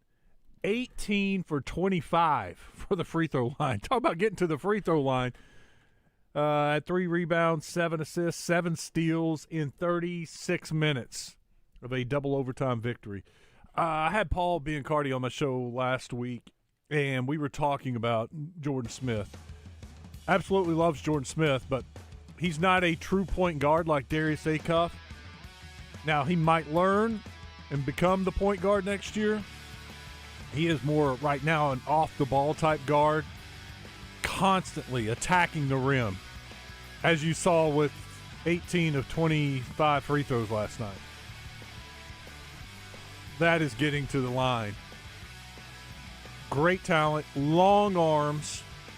His wingspan is that of someone that's 6'9". Very athletic, strong. That's why he's the number 2 player in the country. He's going to help Arkansas next year. And he's a really good defensive player, too. That's why I said 7 steals last night. Coming up, we will have What's Trending. We'll have time to take some more phone calls in the third hour. Stick around. It's Out of Bounds. Plumbing problems? No problem. Whether it's a leaky faucet or a whole lot more, call the professionals at B.R. McGinty. They'll fix it right the first time. Call for all of your plumbing needs. Oaklawn is here for when you want non-stop racing and non-stop action. The season's back, the weekends are packed, and it's time to plan your visit. The classic racing season kicks off January 30th and runs through May 2nd with exciting weekends, great food and drinks, and the kind of atmosphere you can only find in Hot Springs. It's fast, it's lively, it's time to win. Oaklawn Hot Springs. Join the fun. Gambling problem? Call 1-800-GAMBLER. Hey folks, this is Mitch Ward, proudly serving the great state of Arkansas with the Red River Auto Group for over 20 years. We started as Arkansas's #1 Ram Dodge Chrysler Jeep dealer, but we've also got Ford and Toyota. And I like to think we've got the largest discounts than anybody in the state. But folks, really, if you bring us any reasonable deal right now, we're going to try to put something together. If that means us giving a little too much for your trade or selling ours or just a little too cheap or fighting for the best rate, we're going to make it happen. Check us out at redriverauto.com. We're live when you need us. I think we better split up. Good idea. Yeah, we can do more damage that way. 103.7 The Buzz, KABZ, Little Rock. Back off, man. I'm a scientist. Buzz News with KARK's Gary Burton Jr. UAMS has a new program helping Arkansans prevent future heart problems. Monday was the first day for the hospital's Healthy Heart program. It offers $99 heart screenings as well as same-day results. UAMS leaders say the goal is to detect issues early and prevent heart disease from causing people to come back in. This screening program is not available for anyone with already diagnosed heart diseases or stents. And a former coach and assistant principal at England High School pleads not guilty to charges against him. Trent Morgan is charged with rape and sexual grooming of a child. He was arrested in November following an investigation into sexual misconduct with a 14-year-old boy. He is expected to appear in court again in April. Morgan's trial has been set for May. For the Buzz Radio Network, I'm KARK's Gary Burton Jr. Have a great Tuesday, everyone. Out of Bounds Hotline on 103.7 The Buzz is presented by D3 Auto Sales, Arkansas's #1 independent used car dealership, specializing in level and lifted trucks. D3AutoSales.com. Weather from the Fletcher Weather Center with KARK's Pat Walker. It's going to be a windy Tuesday, starting off really cold, but the strong southwest wind, 15 to 25 miles per hour, will bring in warmer air, and it will warm up to 62 this afternoon. Tonight, mostly cloudy, a lot of high clouds with an overnight low of 46. For the Buzz Radio Network, I'm meteorologist Pat Walker. Fletcher Dodge wants to buy your car. We'll buy any make or model, and we'll pay you more than anyone else. Please, turn your old car into cash at Fletcher Dodge in Sherwood. Tune in every Friday morning to hear Danny West from hogsports.com on Morning Mayhem. Brought to you by HJ Trailer Sales. They've got truck beds and utility trailers for every type of job and a service facility for maintenance and repair. Local folks with great products. Visit them online at hjtrailersales.com or in person at 808 Albert Pike in Hot Springs. Did you get us switched over to shelter insurance? Actually, I found a deal online. You did? Does your deal come with award-winning customer service? Oh. Not sure. Does the deal include a local agent? Doesn't actually say. Can we create a customized plan that fits our needs? Let's just call the local shelter agent. For insurance that fits just right, find a shelter agent near you. See shelter agent Angie Collins in Heber Springs, Michelle Herring in Whitehall, or Jonathan Stone in Lone Oak today. Hey, it's David Basil from my good friends at Bath Fitter. I've been working with Bath Fitter for over a decade now. They're a family-owned business that's been around for over 40 years. They are the pioneers of the acrylic bath industry. Bath Fitter offers a one-of-a-kind remodeling process that's easy and stress-free. They offer a wide selection of beautiful and functional showers, and with their seamless one-piece walls and hundreds of design options, you can refresh your shower space in no time. They can even convert your existing bath into a shower. Check them out online at bathfitterlittlerock.com and tell them Basil sent you. When the unthinkable happens to your home or business, whether it's damage from smoke, water, fire, or mold, let Rainbow Restoration make you whole again. Their extensively trained team, state-of-the-art equipment, and 24/7 rapid response will help get your life back on track fast. Because this isn't just their service area, it's their home. When you need them, find them at ArkansasRestorationExperts.com. Rainbow Restoration, where they restore, you recover. Services performed by an independently owned and operated franchise. I'm Alan LeVar. For 25 years, my team and I have helped injury victims across Arkansas. This is our home. We don't work for insurance companies, we work for you. Car crash, truck wreck, motorcycle collision. We know how to win, and if you can't come to us, we'll come to you. Your consultation is always free and confidential. Hurt in the car? Call LeVar. Arkansas strong for 25 years and ready when you need us. LeVar Law. Arkansas built, Arkansas trusted. Ready for action? Your Little Rock Trojans are turning up the heat. Be there when the Trojans take the floor at the Jack Stevens Center on February 28th as the women take on Southern Indiana at 1 and the men at 3. Every play, every shot. It's the hottest game in town. Get tickets today. Single game tickets and multi-game ticket packs are available at lrtrojans.com. Don't miss out on the action. Get your tickets now at lrtrojans.com. Experience the unmistakable difference today at D3 Auto Sales in Des Arc or West Memphis. D3 Auto Sales is your home for quality used trucks, SUVs, and cars from all top brands, specializing in unique customized lifted and leveled used trucks, including four-wheel drives. And this commitment to excellence extends to their full-service 10-bay service department as well. Also, looking to trade in or sell your vehicle? D3 Auto Sales pays top dollar for your pre-owned vehicle. D3AutoSales.com.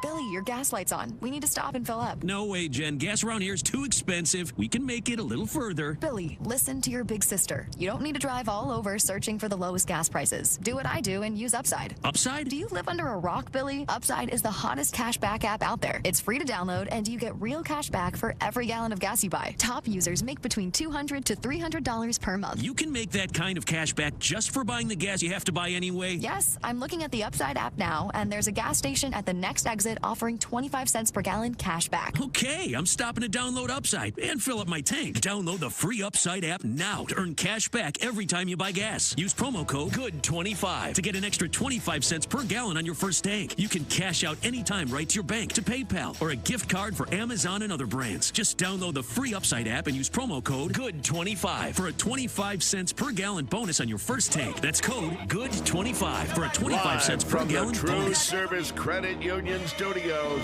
This is Out of Bounds with Joe Franklin and Wes Moore on 103.7 The Buzz.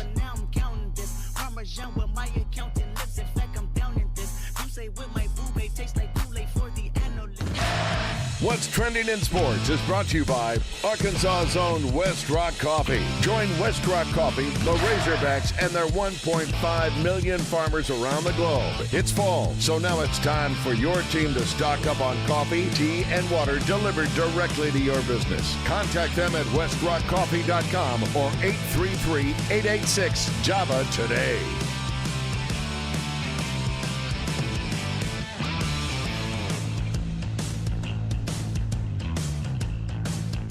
We had two top 25 matchups in men's college basketball last night.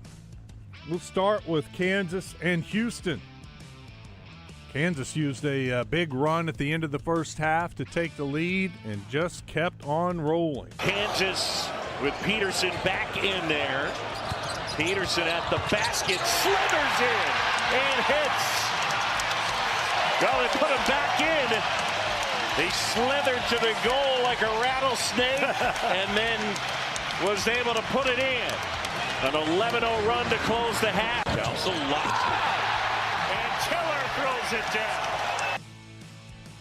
By the way, Peterson had 14 points last night. He was 5 of 14 from the field, 2 for 7 from the three-point line, 4 rebounds, an assist, a couple turnovers. Played 30 minutes. 30 of the 40 minutes last night.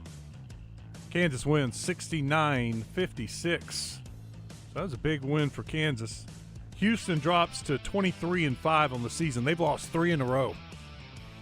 They were right there on the cusp of getting a 1 seed, but look at who they lost to. On the road to Iowa State by 3, home against Arizona by 7, and then at Kansas last night. Biggest loss, 13.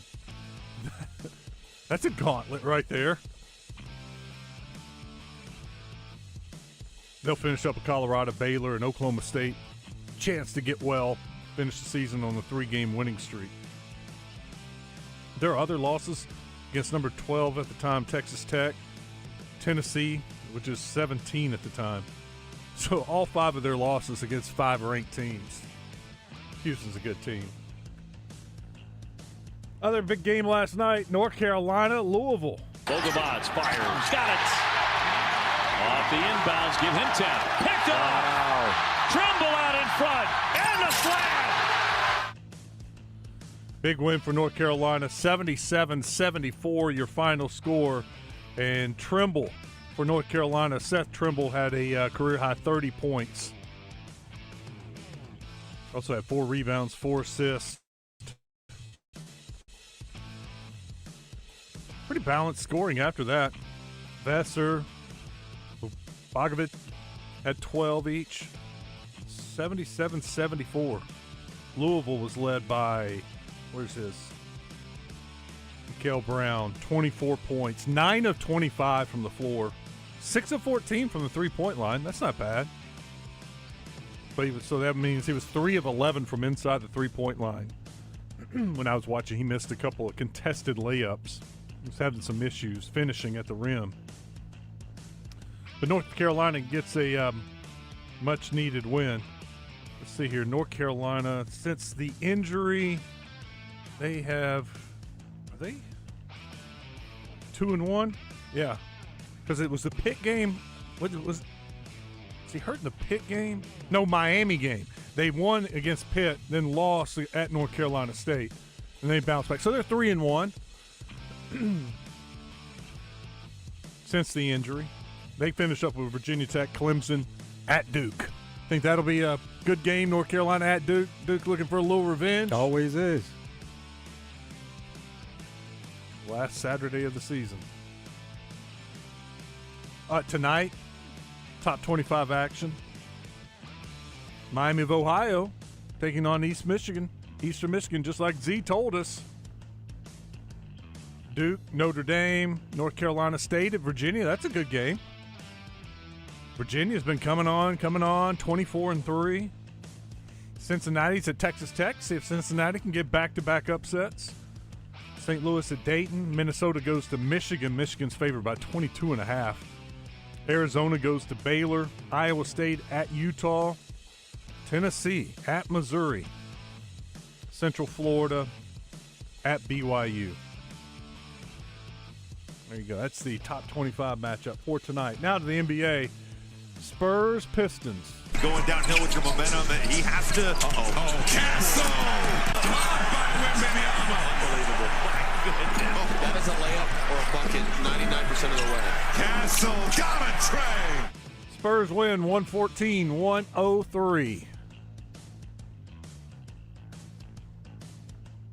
Now we go to Major League Baseball, spring training. Munetaka Murakami. He's a White Sox infielder, and he's learning English. He's being taught by one of the White Sox reporters and anchors. He's trying to teach him a few words, and that's Chuck Garfian. You want to learn English, I know. No, yes you do. Yes you do. So I want to teach you important English words for the White Sox. ホワイトソックスのために重要な単語を教えたいと思います。 Okay, number 1, South Side. The Cubs play on the north side. White Sox play South Side. You understand South Side? South Side. And you want to be like South Side. South Side. Yes, South Side. Okay. Ball hit high and deep. Stretch. Stretch. Get on back there. They look up. You can put it on the ball. Yes. You can put the ball. Yeah. Yeah. So they're having some fun. Spring training. What the hell? Got to keep an eye on Hagen Smith. He's going to spring training with the White Sox this season. Should be a big year for him to try to make that roster. Got to hear from Lindsey Vaughn talking about the surgeries that she had to have. I'll give you the full rundown. Basically, I had a complex tibia fracture. Also fractured my fibular head, my tibial plateau, just kind of everything was in pieces. And the reason why it was so complex was because I had compartment syndrome. And compartment syndrome is when you have so much trauma to one area of your body that there's too much blood and it gets stuck. And it basically crushes everything in the compartment. So all the muscle and nerves and tendons, it all kind of dies. Dr. Tom Hackett saved my leg. He saved my leg from being amputated. He did what's called a fasciotomy, where he cut open like both sides of my leg, kind of filleted open, so to speak. Let it breathe, and he saved me. That's dramatic. Had to fillet her leg to let the blood out so it doesn't crush everything. I'm glad it saved her leg. Got Stephen Jones. I saw this yesterday talking about George Pickens. We want Pickens here. Think the world of him. Want him here, love him, and I think he wants to be here, so all that's a plus. You've put guys on the tag before, and they've been to everything. Pollard, Schultz, yeah, even Dak, D-Law, I think, as well. Yeah, we've had people play under the tag, and then we've made deals with people, that have a tag and can go either way. And so we'll just, continue to, really analyze the situation and see what's next. Wonder how that's going to affect their cap, because you get two big-time wide receivers like that making a lot of money along with your quarterback. I guess the good thing for them, some of their offensive linemen haven't been paid yet, so they're still like a left tackle. That it's not your normal left tackle money since that's on a rookie contract. Cap is going up. That benefits every year. Still, they got to restructure some dudes. And they've got several options of guys that they could restructure, and any other pressing free agents that they may have. But they got to address defense. I guess that's what they're thinking. Instead of free agency, address the defense through the draft and use those picks. I've seen some mock drafts with the Cowboys taking a cornerback at 12. I think it's 12. Yeah, 12. One is the Tennessee cornerback who had the ACL injury and was projected to be a first-round pick but tore his ACL. The other is the LSU cornerback who is, man, if he slips to the Cowboys, I think that would be a great pick for them to get a defensive back. And then later in the draft, they had them taking an edge rusher, which would be, filling a couple of needs that they have. With Diggs gone, need a cornerback. Bland, will he get back to the way he was? So they definitely need a cornerback and definitely need somebody to put some pressure on the quarterback. If they could get the top edge rusher, which they're not at that where they're picking at 12. And it sounds like Crosby's going to stay. Raiders seem pretty adamant these days. Yeah, their GM, John Spytek, said that he expects him to be a part of their 2026 roster. But at Combine, you're asked questions and you answer them as truthfully as you can at the time. That doesn't mean that he will be there, but they're going to try to do what it takes to keep him around and keep him happy. Now, also, deals are made at the Combine, and there's a lot of networking that goes on. So their GM could talk to another that approaches them and says, look, we'd be willing to give a couple first-round picks for Max Crosby, and that's how some of the deals end up happening. Also, Browns GM, Andrew Barry, said that he expects Deshaun Watson and Shedeur Sanders to compete for starting quarterback, that they're in the mix, and maybe there could be others also, but he would expect that those two would compete to be Browns starter 2026. Speaking of quarterbacks, Kirk Cousins is going to be released by the Atlanta Falcons on the first day of the new league calendar. So that's another free agent quarterback out there. But I'm glad you said Combine. I had pulled up the dates and times of the NFL Combine, and I've got everything for you. Thursday, it all gets started on the field action. Defensive linemen, linebackers, and kickers, they'll be working out, doing Combine drills Thursday afternoon. Friday afternoon, it's the defensive backs and tight ends. Saturday afternoon or at noon, and all this is on the NFL Network, you've got the quarterbacks, wide receivers, and running backs. So that'd be a busy day for some of the Razorbacks. Well, and back-to-back days with a lot of speed on the field, because you look for DBs, receivers, running backs to run those fast times. And then the final day, not a lot of speed, offensive linemen. So Fernando Carmona will be working out noon is when it starts there in Indy. 1 o'clock Eastern. Offensive linemen go last, and they work out Sunday. Then they do the bench press Monday and fly out. So Thursday, Friday, Saturday, Sunday, starting with the defensive linebackers. I guess you'll have Cam Ball, Xavier Sori on Thursday. Linebackers, you see some speed there from a few players, and sometimes they run some surprisingly fast times. Then you'll have Neal with the defensive backs on Friday. Then Mike Washington and Taylon Green on Saturday. And then Fernando Carmona on Sunday. So you'll have a Razorback. We'll have a Razorback every day working out. We'll get to keep an eye on the NFL Network. For Summer Olympics coming up 2028, we know that's a couple years out, and they're projecting kind of what that roster would look like. But going back to 2024, that was their oldest roster they played with NBA players. So since 92, since Dream Team was 28.8 years old, and that next, which was Dream Team 2, 29.3 years old. But since then, the ages have come down quite a bit. In 2024, they were 30.1 years old, but that was KD, Steph Curry, LeBron James. So just looking at this team and projecting what it could look like here in a couple of years, it would be significantly younger. And they only had 3 players that were under 27 on that 2024 team. Anthony Edwards, Tyrese Halliburton, Jason Tatum. Do you know the reason why they do basketball during the Summer Olympics and not the Winter Olympics? Because they're in season during winter. But the NHL's in season. They take a break, though.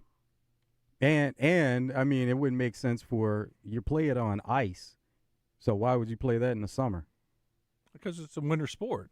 I just wondered. I mean, when you look at the calendar, it's played at the same time as hockey. Yeah. And it's technically, even like college basketball, it's a winter sport. I just wondered why it wasn't with the Winter Olympics. They just don't want to interfere with NBA season. That's like they play FIFA.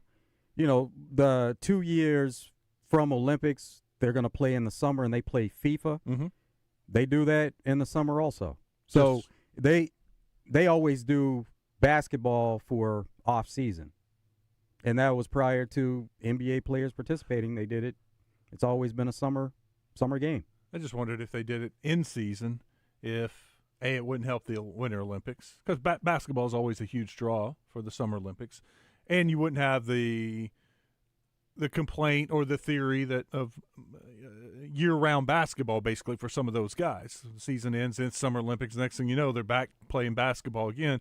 If they took a break similar to what hockey did and played during the winter, then you wouldn't have additional time. They would actually have a summer off. They complain about that also. Yeah.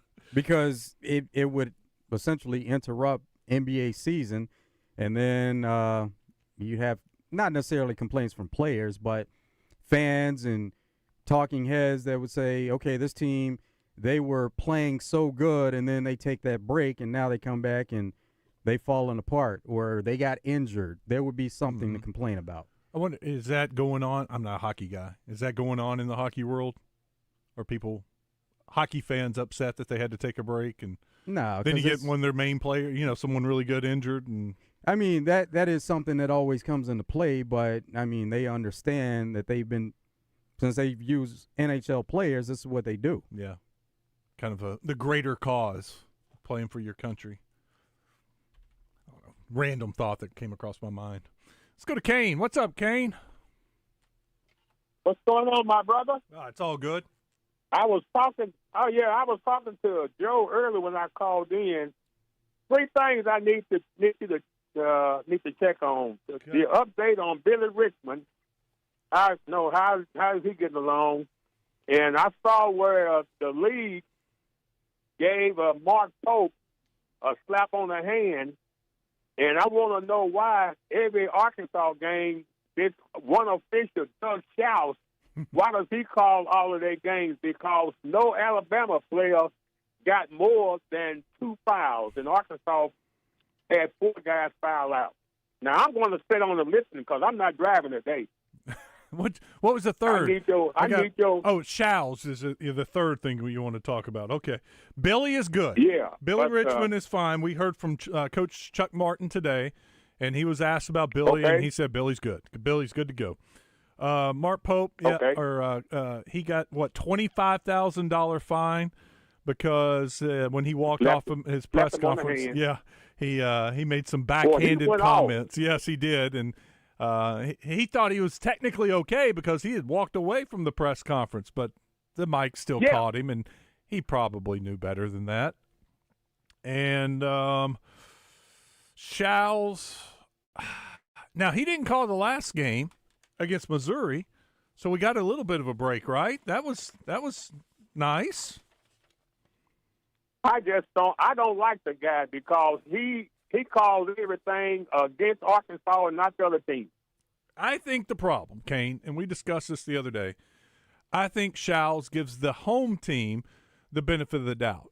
And when you look at the games he's called at Bud Walton Arena, they win a vast majority of those games. I think when they're on the road, we see the other end of it, and the road team gets a lot of the calls. I just think whoever the home team is, he tends to, maybe it's human nature, it's just the crowd, you get wrapped up in it, and the home team gets the benefit of more calls when his crew is there.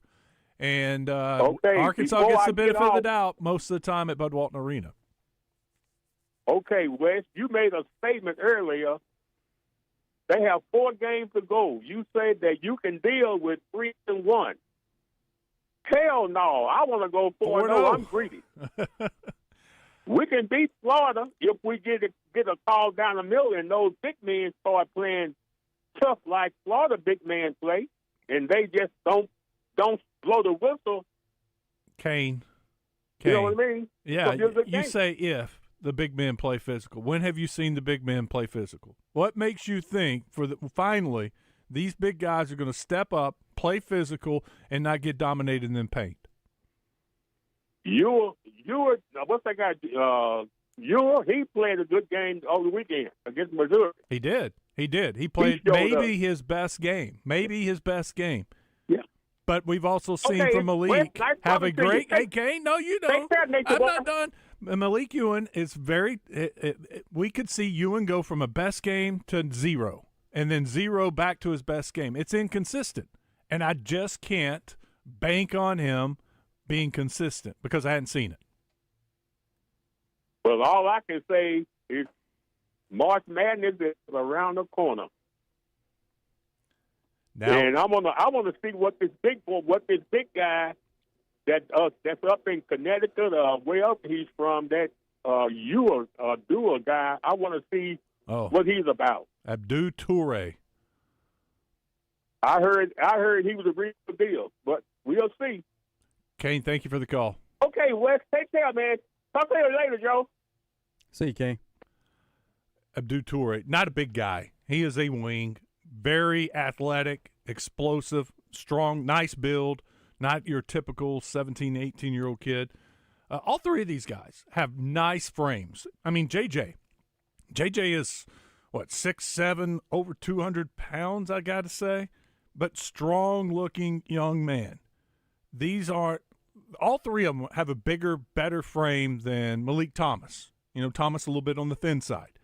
The 3 guys coming in, Jordan Smith, J.J. Andrews, and Abdou Toure, all have nice physical appearances.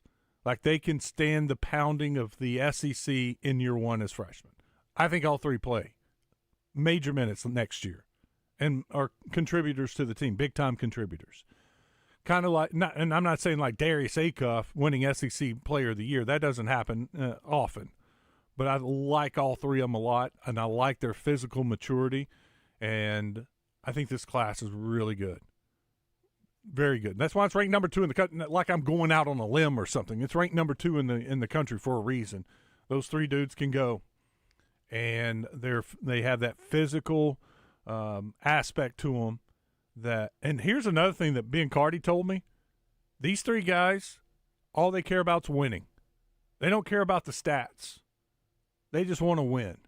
And they all have this similar mentality of about doing whatever it takes. If it means going out and getting 10 rebounds or it means going out and playing great defense to get the win, that's what those guys are about. They're not about putting up 35 points just to score. the most important thing to them is winning. And I love that when he told me that. And he told me all three are character guys, like come from really good families. He was telling me the story of, I think it was Jordan Smith. Drives like 20 minutes to his school. Could have moved, could have changed schools. He's played at the same high school and the same summer league team every year. He's not one of these guys that's bounced around from school to school, from team to team. He is loyal to his guys. And he said, I mean, you can say the same thing about JJ. He's like, JJ could have gone to any school, gone to play for some academy, but he stayed at Little Rock Christian and finished out his career with his high school buddies. That reminds me, I need to clip that down. It's a really good interview, and we can play that tomorrow. I'll try to send that to you. We'll play a little bit of Paul Biancardi. It was excellent. If you haven't seen it, it's on More Sports, and I will try to get some of that for us. I think it was a pretty long interview. I'll try to cut it down so it's not so long. We'll play some of that for you tomorrow. We'll take a break. When we come back, we'll take some phone calls. 661-1037. I'll check the Middleton Heat and Air text line. We'll get y'all involved. 30 more minutes to go. Stick around. It's Out of Bounds.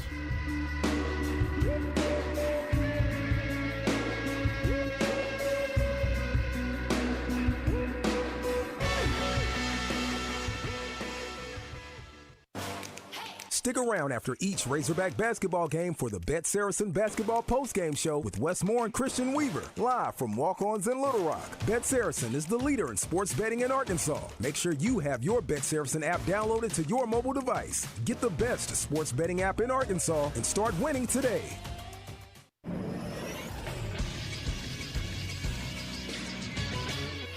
This is Sports Center. The University of Arkansas softball team moved up in 3 of the 4 major polls released Monday and held steady in the 4th. Arkansas's best ranking is in the Softball America poll, where the Razorbacks moved from number 7 to number 5. The Razorbacks moved from number 11 to number 8 in both the ESPN.com USA softball poll and the USA Today coaches poll. The Hogs held steady at number 7 in the D1softball.com poll. Moving to football, the NFL Competition Committee is discussing the possibility of allowing replay officials to throw flags for specific penalties. NFL Executive Vice President of Football Operations Troy Vincent expressed hesitation on the idea Monday, but said the league could implement it slowly just to see how it goes. I'm Todd Pierce for the Buzz Radio Network. Arkansas is worth protecting. This is Secretary of State Cole Jester, Republican candidate for Arkansas Land Commissioner. As a constitutional lawyer and a strong conservative, I've fought to stop foreign countries like China from buying our farmland and made it easier to do business in Arkansas by cutting business filing times by 90%. That has earned the trust of leaders like Governor Sarah Huckabee Sanders. Arkansas needs a land commissioner who will protect our state from foreign influence and defend our freedom and way of life. That's why I'm voting for Cole Jester for land commissioner. Cole Jester helped me win the fight to kick communist China off of our farmland and to ban men from women's sports. And as our Secretary of State, he helped make Arkansas #1 in the country for election integrity. Please join me in voting for a great conservative, Cole Jester, for land commissioner. As land commissioner, I will put Arkansas families first. I'm Cole Jester, and I would be honored to have your vote on March 3rd. Paid for by Cole for Commissioner. Oaklawn is here for when you want non-stop racing and non-stop action. The season's back, the weekends are packed, and it's time to plan your visit. The classic racing season kicks off January 30th and runs through May 2nd with exciting weekends, great food and drinks, and the kind of atmosphere you can only find in Hot Springs. It's fast, it's lively, it's time to win. Oaklawn Hot Springs. Join the fun. Gambling problem? Call 1-800-GAMBLER. At CertaPro, you can enjoy paint-free painting. Schedule a residential interior project now, paint in January or February, and CertaPro will cover the full cost of paint. Schedule now at CertaPro.com. That's Certa with a C. CertaPro. That's painting happy. Make your yard the envy of the neighborhood with top quality equipment from Cabot Outdoors. Right now, purchase a Hustler Fast Track Series mower and receive a free pressure washer. An unbeatable bonus of up to $799. But hurry to get an extra $500 off. Supplies are limited. The Hustler Fast Track delivers precision, comfort, and durability for homeowners who demand more. Stop by Cabot Outdoors, 901 South Pine Street in Cabot, or take a look on Facebook. Heartland Rehabilitation and Care Center in Benton proudly offers compassionate and loving care to our veterans, meeting the unique needs of every veteran who calls Heartland home. Visit heartlandrehabcenter.com. At Shelter Insurance, we believe insurance should adjust to fit your needs. That's why we work with you to design an auto, home, and life insurance plan that's particular to you. Insurance that fits just right. And Shelter is known for our award-winning customer service. Satisfied customers and a plan for you. Ready to check us out? Shelter Insurance. We're your shield. We're your shelter. See Shelter agents Richard Yeager, Steve Ferguson, or Jason Daly in Little Rock today. Out of Bounds on 103.7 The Buzz. Live from the TruService Credit Union Studios. Online at TruService.net.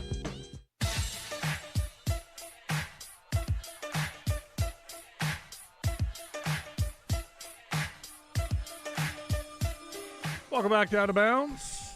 Thank you for joining us today. Middleton Heat and Air text line. 501 says, earlier, Iowa State was mentioned as a contender in March Madness. However, in the past, they always seem to somehow disappoint during the big dance for whatever reason. Hopefully, this run will be totally different for them. An Iowa State fan on the text line. Is that Acree? Is that Acree texting us? Is that his number? Nope, that's not Acree. So there's another Iowa State fan around here. I've watched them a couple of times. They're a fun team. They're good. 318 says, Showles. I think he tries too hard to show he's not biased. Think so? Think that's it? Who would he be biased towards? Arkansas. He's from Arkansas? I think so. That's what someone wrote in. I think I was double checking this. Oh, wow, yeah. You got to score some runs today at Baum-Walker. The wind is blowing, and it's blowing out. You had a home run from Micah New to lead off the bottom of the first inning, and Arkansas led 1-0. A-State hit a home run, tied it up, and just hit a grand slam. A-State leads 6-1 going to the bottom of the second. Ash Quiller gives Arkansas State the 6-1 lead. Wow. Red Wolves jumping out. See if Arkansas's bats can respond. Plenty of time, especially with the wind blowing out. Could be a very high-scoring game today. Never did check the over-under for today's game on Bet Saracen. Oh, I did see the line is out. The Vegas line is out on Bet Saracen. And you remember Bet Saracen, their early line was 9.5. Well, Vegas only has it 7.5. Arkansas favored by A&M by 7.5.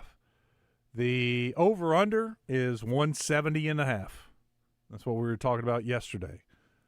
See, they got any live? Nope, nothing live on this game. Back to the Middleton Heat and Air text line. Jason in Houston says, Kane sounds slightly like Nolan Richardson. So it sounded like, Wes, you were arguing with Coach Richardson about how good a player was. You get a little Kane and Coach Richardson? I didn't catch that. No, never have heard that one. Okay. 501 asks, any big man being looked at for basketball? Doesn't look like they're going to bring in a big man, a freshman. It appears they'll be hitting the portal for big guys. And back to my conversation with Biancardi, he said one of the things about high school, now they're from time to time, you do have a high school big man that goes to college and has that one really good year, but a lot of times big guys need to develop. And so you get an okay year from them, and then they're off to the NBA. Whereas if you go and get a transfer guy that's established and been in a power conference or another conference for 3-4 years, then you can get a consistent big man. So, and Paul Biancardi, that's ESPN's high school recruiting analyst, lead guy. He said there weren't any other big men left that are unsigned that would be a candidate for Arkansas to go get. He thinks that right now Calipari's kind of recruiting philosophy is go out and get the top guards, wings, top 20, 25 players, and use them as freshmen because they can play as freshmen. And if they go to the league, so be it. But big guys, it feels like right now the portal is the way they're going to go.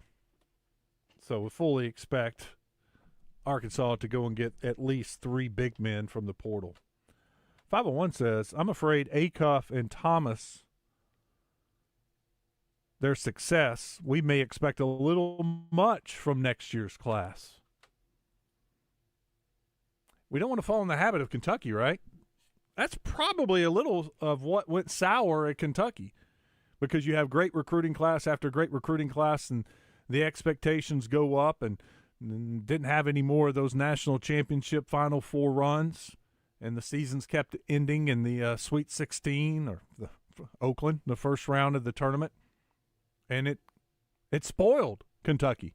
Kentucky fans got spoiled. So that's a challenge, right? Don't be like Kentucky fans. They Don't always get have spoiled. been spoiled, though. And just appreciate every class for what they have. Don't fall into that trap. I think you got a great point. Don't want to compare future classes to Acuff and Thomas because of how good they have been. Outstanding. I want us to come to the Arkansas Cornhole community. There's a cornhole club near you. I haven't played cornhole since football season. Speaking of Miami of Ohio, here's a fun fact. They are just one of four Division I teams shooting 40% from the three this season. That is lights out. I would like to know who the other 3 are. That's interesting. It's just so few. But 40%, that shows that you're shooting the ball well. And it is kind of the bar that's set. If you want to be a good three-point shooting team, you need to shoot over 40%. Now, if you shoot close to it, shoot about 37%, that's good, but 40% is that bar that's set that says you're a really good shooting team from 3. I wonder, see, there's like 320-something teams. I wonder what the median is, like 160. Is that like 33%? 35%? I have no idea. I'm just asking out loud what the median is. And I'm pulling up Arkansas stats right now for their three-point shooting percentage for the year. For the year, Arkansas is sitting at 36%. Is that right? Nope. Where'd it go? 37.9. Almost 38% for Arkansas. I mean, round up, it is 38%. Their opponents are shooting 31%. So Arkansas is doing a lot better than their opponents from the three-point line. I mean, 379, that's got to be pretty far up there too. I'm going to pull up just the SEC stats only because I feel like Arkansas has been shooting better during SEC play. Could be wrong, but let me see what the SEC only is. I am wrong. SEC only, Arkansas is shooting 36%. And their opponents are shooting 31%, or rounded up 32%. So quality of competition goes up and your number of wide open looks goes down.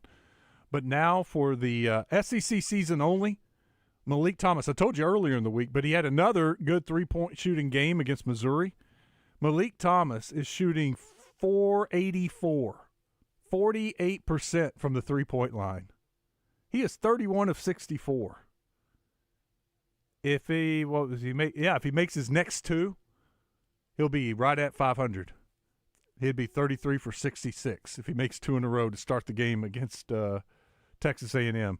Acuff, by the way, is shooting 44%. So your 2 freshmen are shooting 44% from the three-point line and 48%. It's the rest of the team that's struggling in SEC play. Brazil is shooting 28%. Billy, even with the 2 makes, is shooting 18%. Malik Ewan's 1 of 2. Carter Knox, 27%. DJ Wagner, 23%. Trevin Brazil, he's shooting 28%. So nobody else in the team, I'm not counting Ewan, is shooting in the 30% or greater. It's the 2 freshmen in the 40s. So that's a huge gap. You got 2 that are shooting lights out, and then the others are struggling. The other 3 teams shooting over 40% from the 3-point line are Yale, St. Louis, and Liberty. I knew St. Louis. I knew that. I saw that stat somewhere. I pulled up a game they were playing, and it showed their shooting percentage. I didn't know that. I did not know Yale and Liberty are right there with Miami of Ohio shooting over 40%. I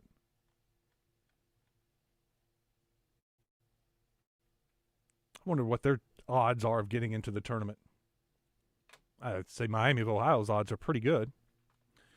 Over on the live fan feedback, Jack says, discuss what front court players you'd like to see Calipari add to next year's roster in order to compete for a championship. Are there any high school bigs that they're likely to sign? Thanks, guys. No, there are not any likely high school guys, bigs that they're going to sign. Nobody that are top-rated guys. Maybe they go to Europe and get another big European. I don't know. We have speculated that maybe Jovic was part of a package deal, and there's someone a lot better than Jovic back there that's going to come over next year, and that's why they took Jovic. Don't know that for a fact. We were just having fun speculating. Big guys I'd like them to go get.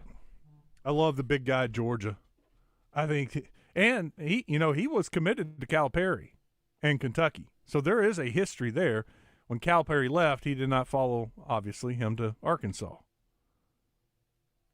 I'd definitely make that call, right? You know who his handlers are. You've dealt with them before. What's it going to take to leave Georgia, come to Arkansas, and be our big guy? I mean, that dude. LSU has a big guy. What's his name? It was something common. Like, was it like Robert Smith? I've watched LSU a couple games besides the Arkansas game, mainly because I was betting on them to lose. And he comes in off the bench, kind of like their 6th guy. I don't know how big he is. I don't know if he's like 6'10", 6'11". I think he may be more like a 6'8" guy, but he's got a nice frame, strong, rebounds really well, and has a good inside game. I'm trying to think of big – I mean, like that just stand out that would make a difference. Because they've had some guys that have taken advantage of them. But number one on my list would be, yes, the big from Georgia.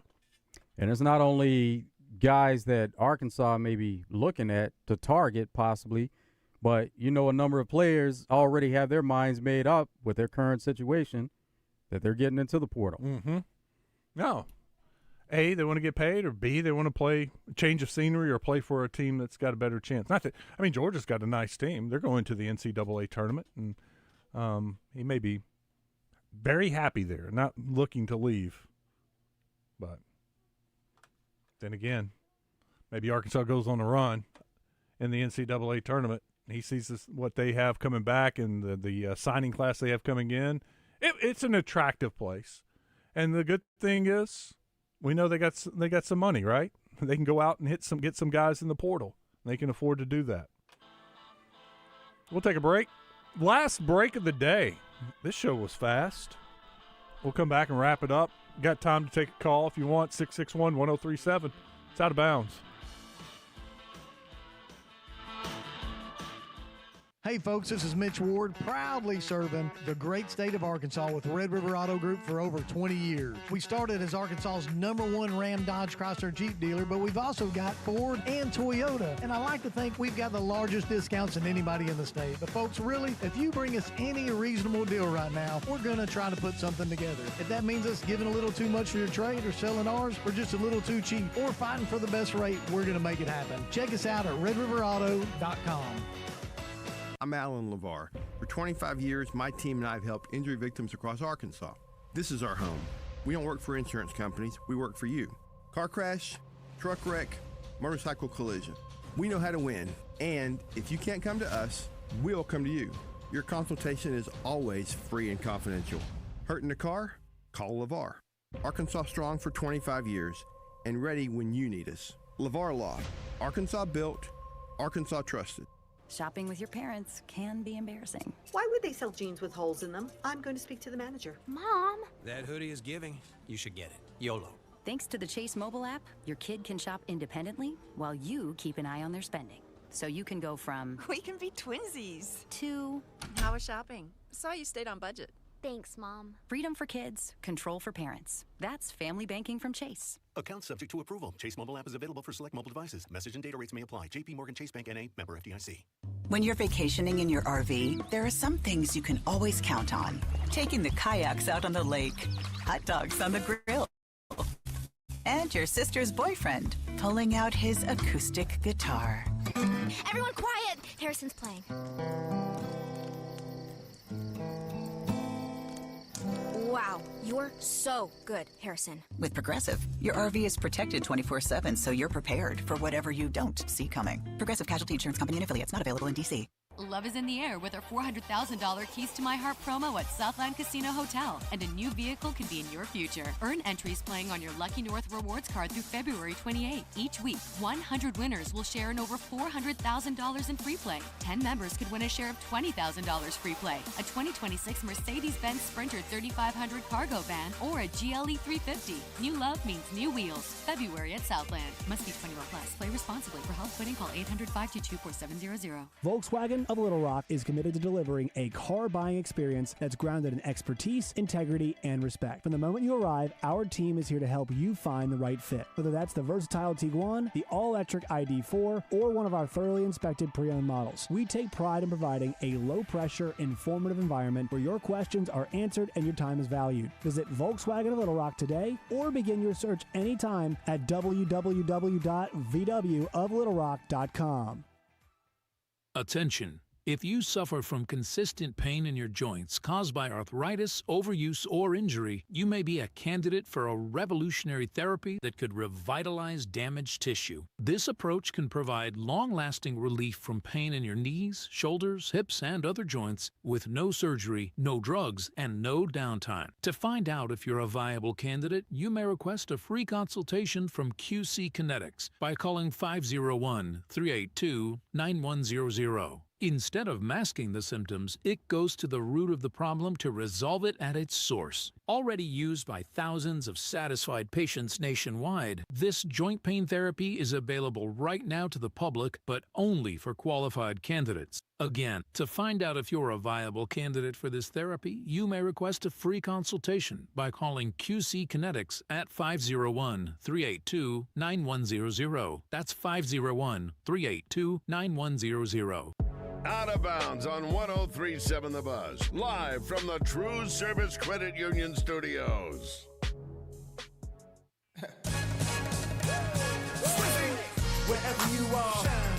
All right, I pulled up the NCAA three-point shooting percentages. I went to right in the middle. There's 361 teams. So 180 is Arizona State. They're shooting 34%, 34.1%. So that's the medium, right there in the middle. Your worst three-point shooting team in America? East Carolina. Joe, they're shooting 27.5%. At what point does the coach go, do not shoot a three? Don't. I don't even care if you're open. Wide open. Louisiana Tech's right there towards the bottom, 29%. Ouch.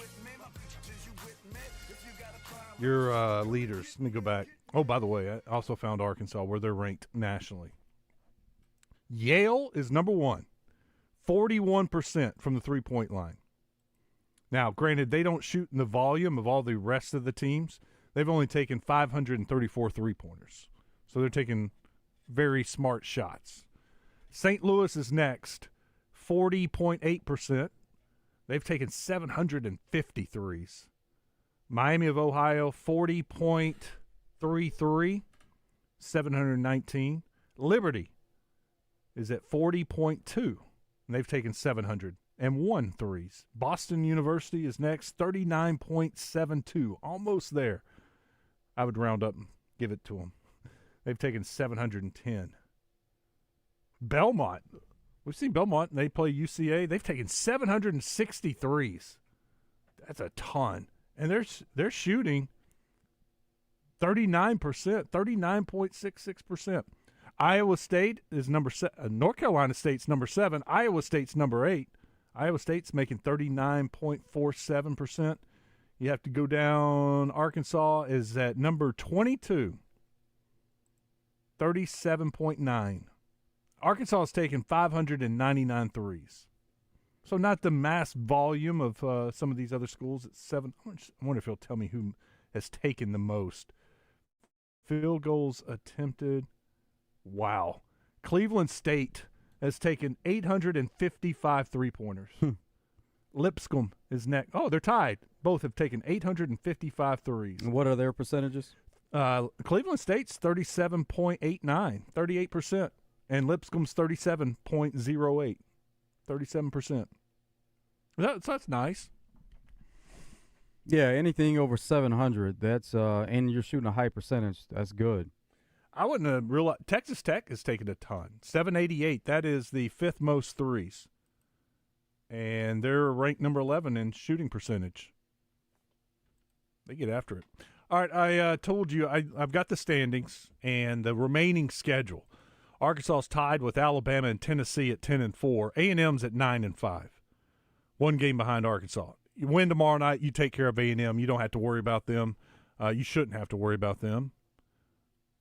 And getting a top 4 seed. Alabama, here on out, they play Mississippi State at home. Should be a win. They go to Tennessee. So Tennessee and Alabama play each other. That's good. One of them will knock each other off. Then Alabama goes to Georgia. Could be a difficult game. And then they're home against Auburn to end the year. So they got 3 games left that could be difficult. Arkansas's got, I'd say, 4 with A&M, Texas, Florida, and Missouri. All 4 tournament teams. Maybe. We'll check on Missouri later. Tennessee goes to Missouri. They get Alabama at home, go to South Carolina, and they finish at home against Vanderbilt. So if Tennessee can take care of their home games against Alabama and Vandy, they got winnable road games at South Carolina and Missouri. A&M, we talked about, beat them, and Arkansas is good. A&M also has to play home against Texas, home against Kentucky. They finish at LSU. Texas, 2 games back. They would have to run the table most likely, but they've got Florida, A&M, Arkansas, Oklahoma. Missouri, you take care of Missouri, you don't have to worry about them. They've got Tennessee at home, at Mississippi State, at Oklahoma, home against Arkansas. Tennessee needs to run the table to be in the Missouri needs to run the table to get in the conversation of getting a bye. They could. I mean, look, their 2 hardest games left are at home against Tennessee and Arkansas. Their road games are Mississippi State and Oklahoma. And Missouri needs to finish strong to make sure they're on the right side of the bubble. Vandy has a home game against Georgia. They go to Kentucky. They're at Ole Miss. And then they go to Tennessee. So they got 3 road games left. Vanderbilt does. Tennessee and Kentucky. Kentucky goes to South Carolina. They're home against Vandy. They go to A&M. And then they host Florida. So I'd say Arkansas takes care of business tomorrow night against A&M. I'm feeling very good about their chances of getting a double bye and playing on Friday for their first game at the SEC tournament. I think it looks really good. I mean, Arkansas just needs to take care of A&M, the home games, and you should have a double bye. Beat A&M, beat Texas, and be great to get a split. Kane wants them to win all 4, like a bunch of you. And I get it. I'm just thinking worst case scenario, what they would have to do to still get a top 4 seed. Man, I'd love for Florida to lose at Texas and Arkansas beat A&M. That Saturday game gets a little bit more interesting. We'll talk some more basketball tomorrow. Game day. We'll also talk a little Razorback baseball, see if they can come back from this 6-1 deficit against Arkansas State. Big second inning for the Red Wolves. Have a great night. Watch a little basketball tonight. We'll talk about it tomorrow. Thank you for joining us. Stick around, though. Drive Time Sports is next.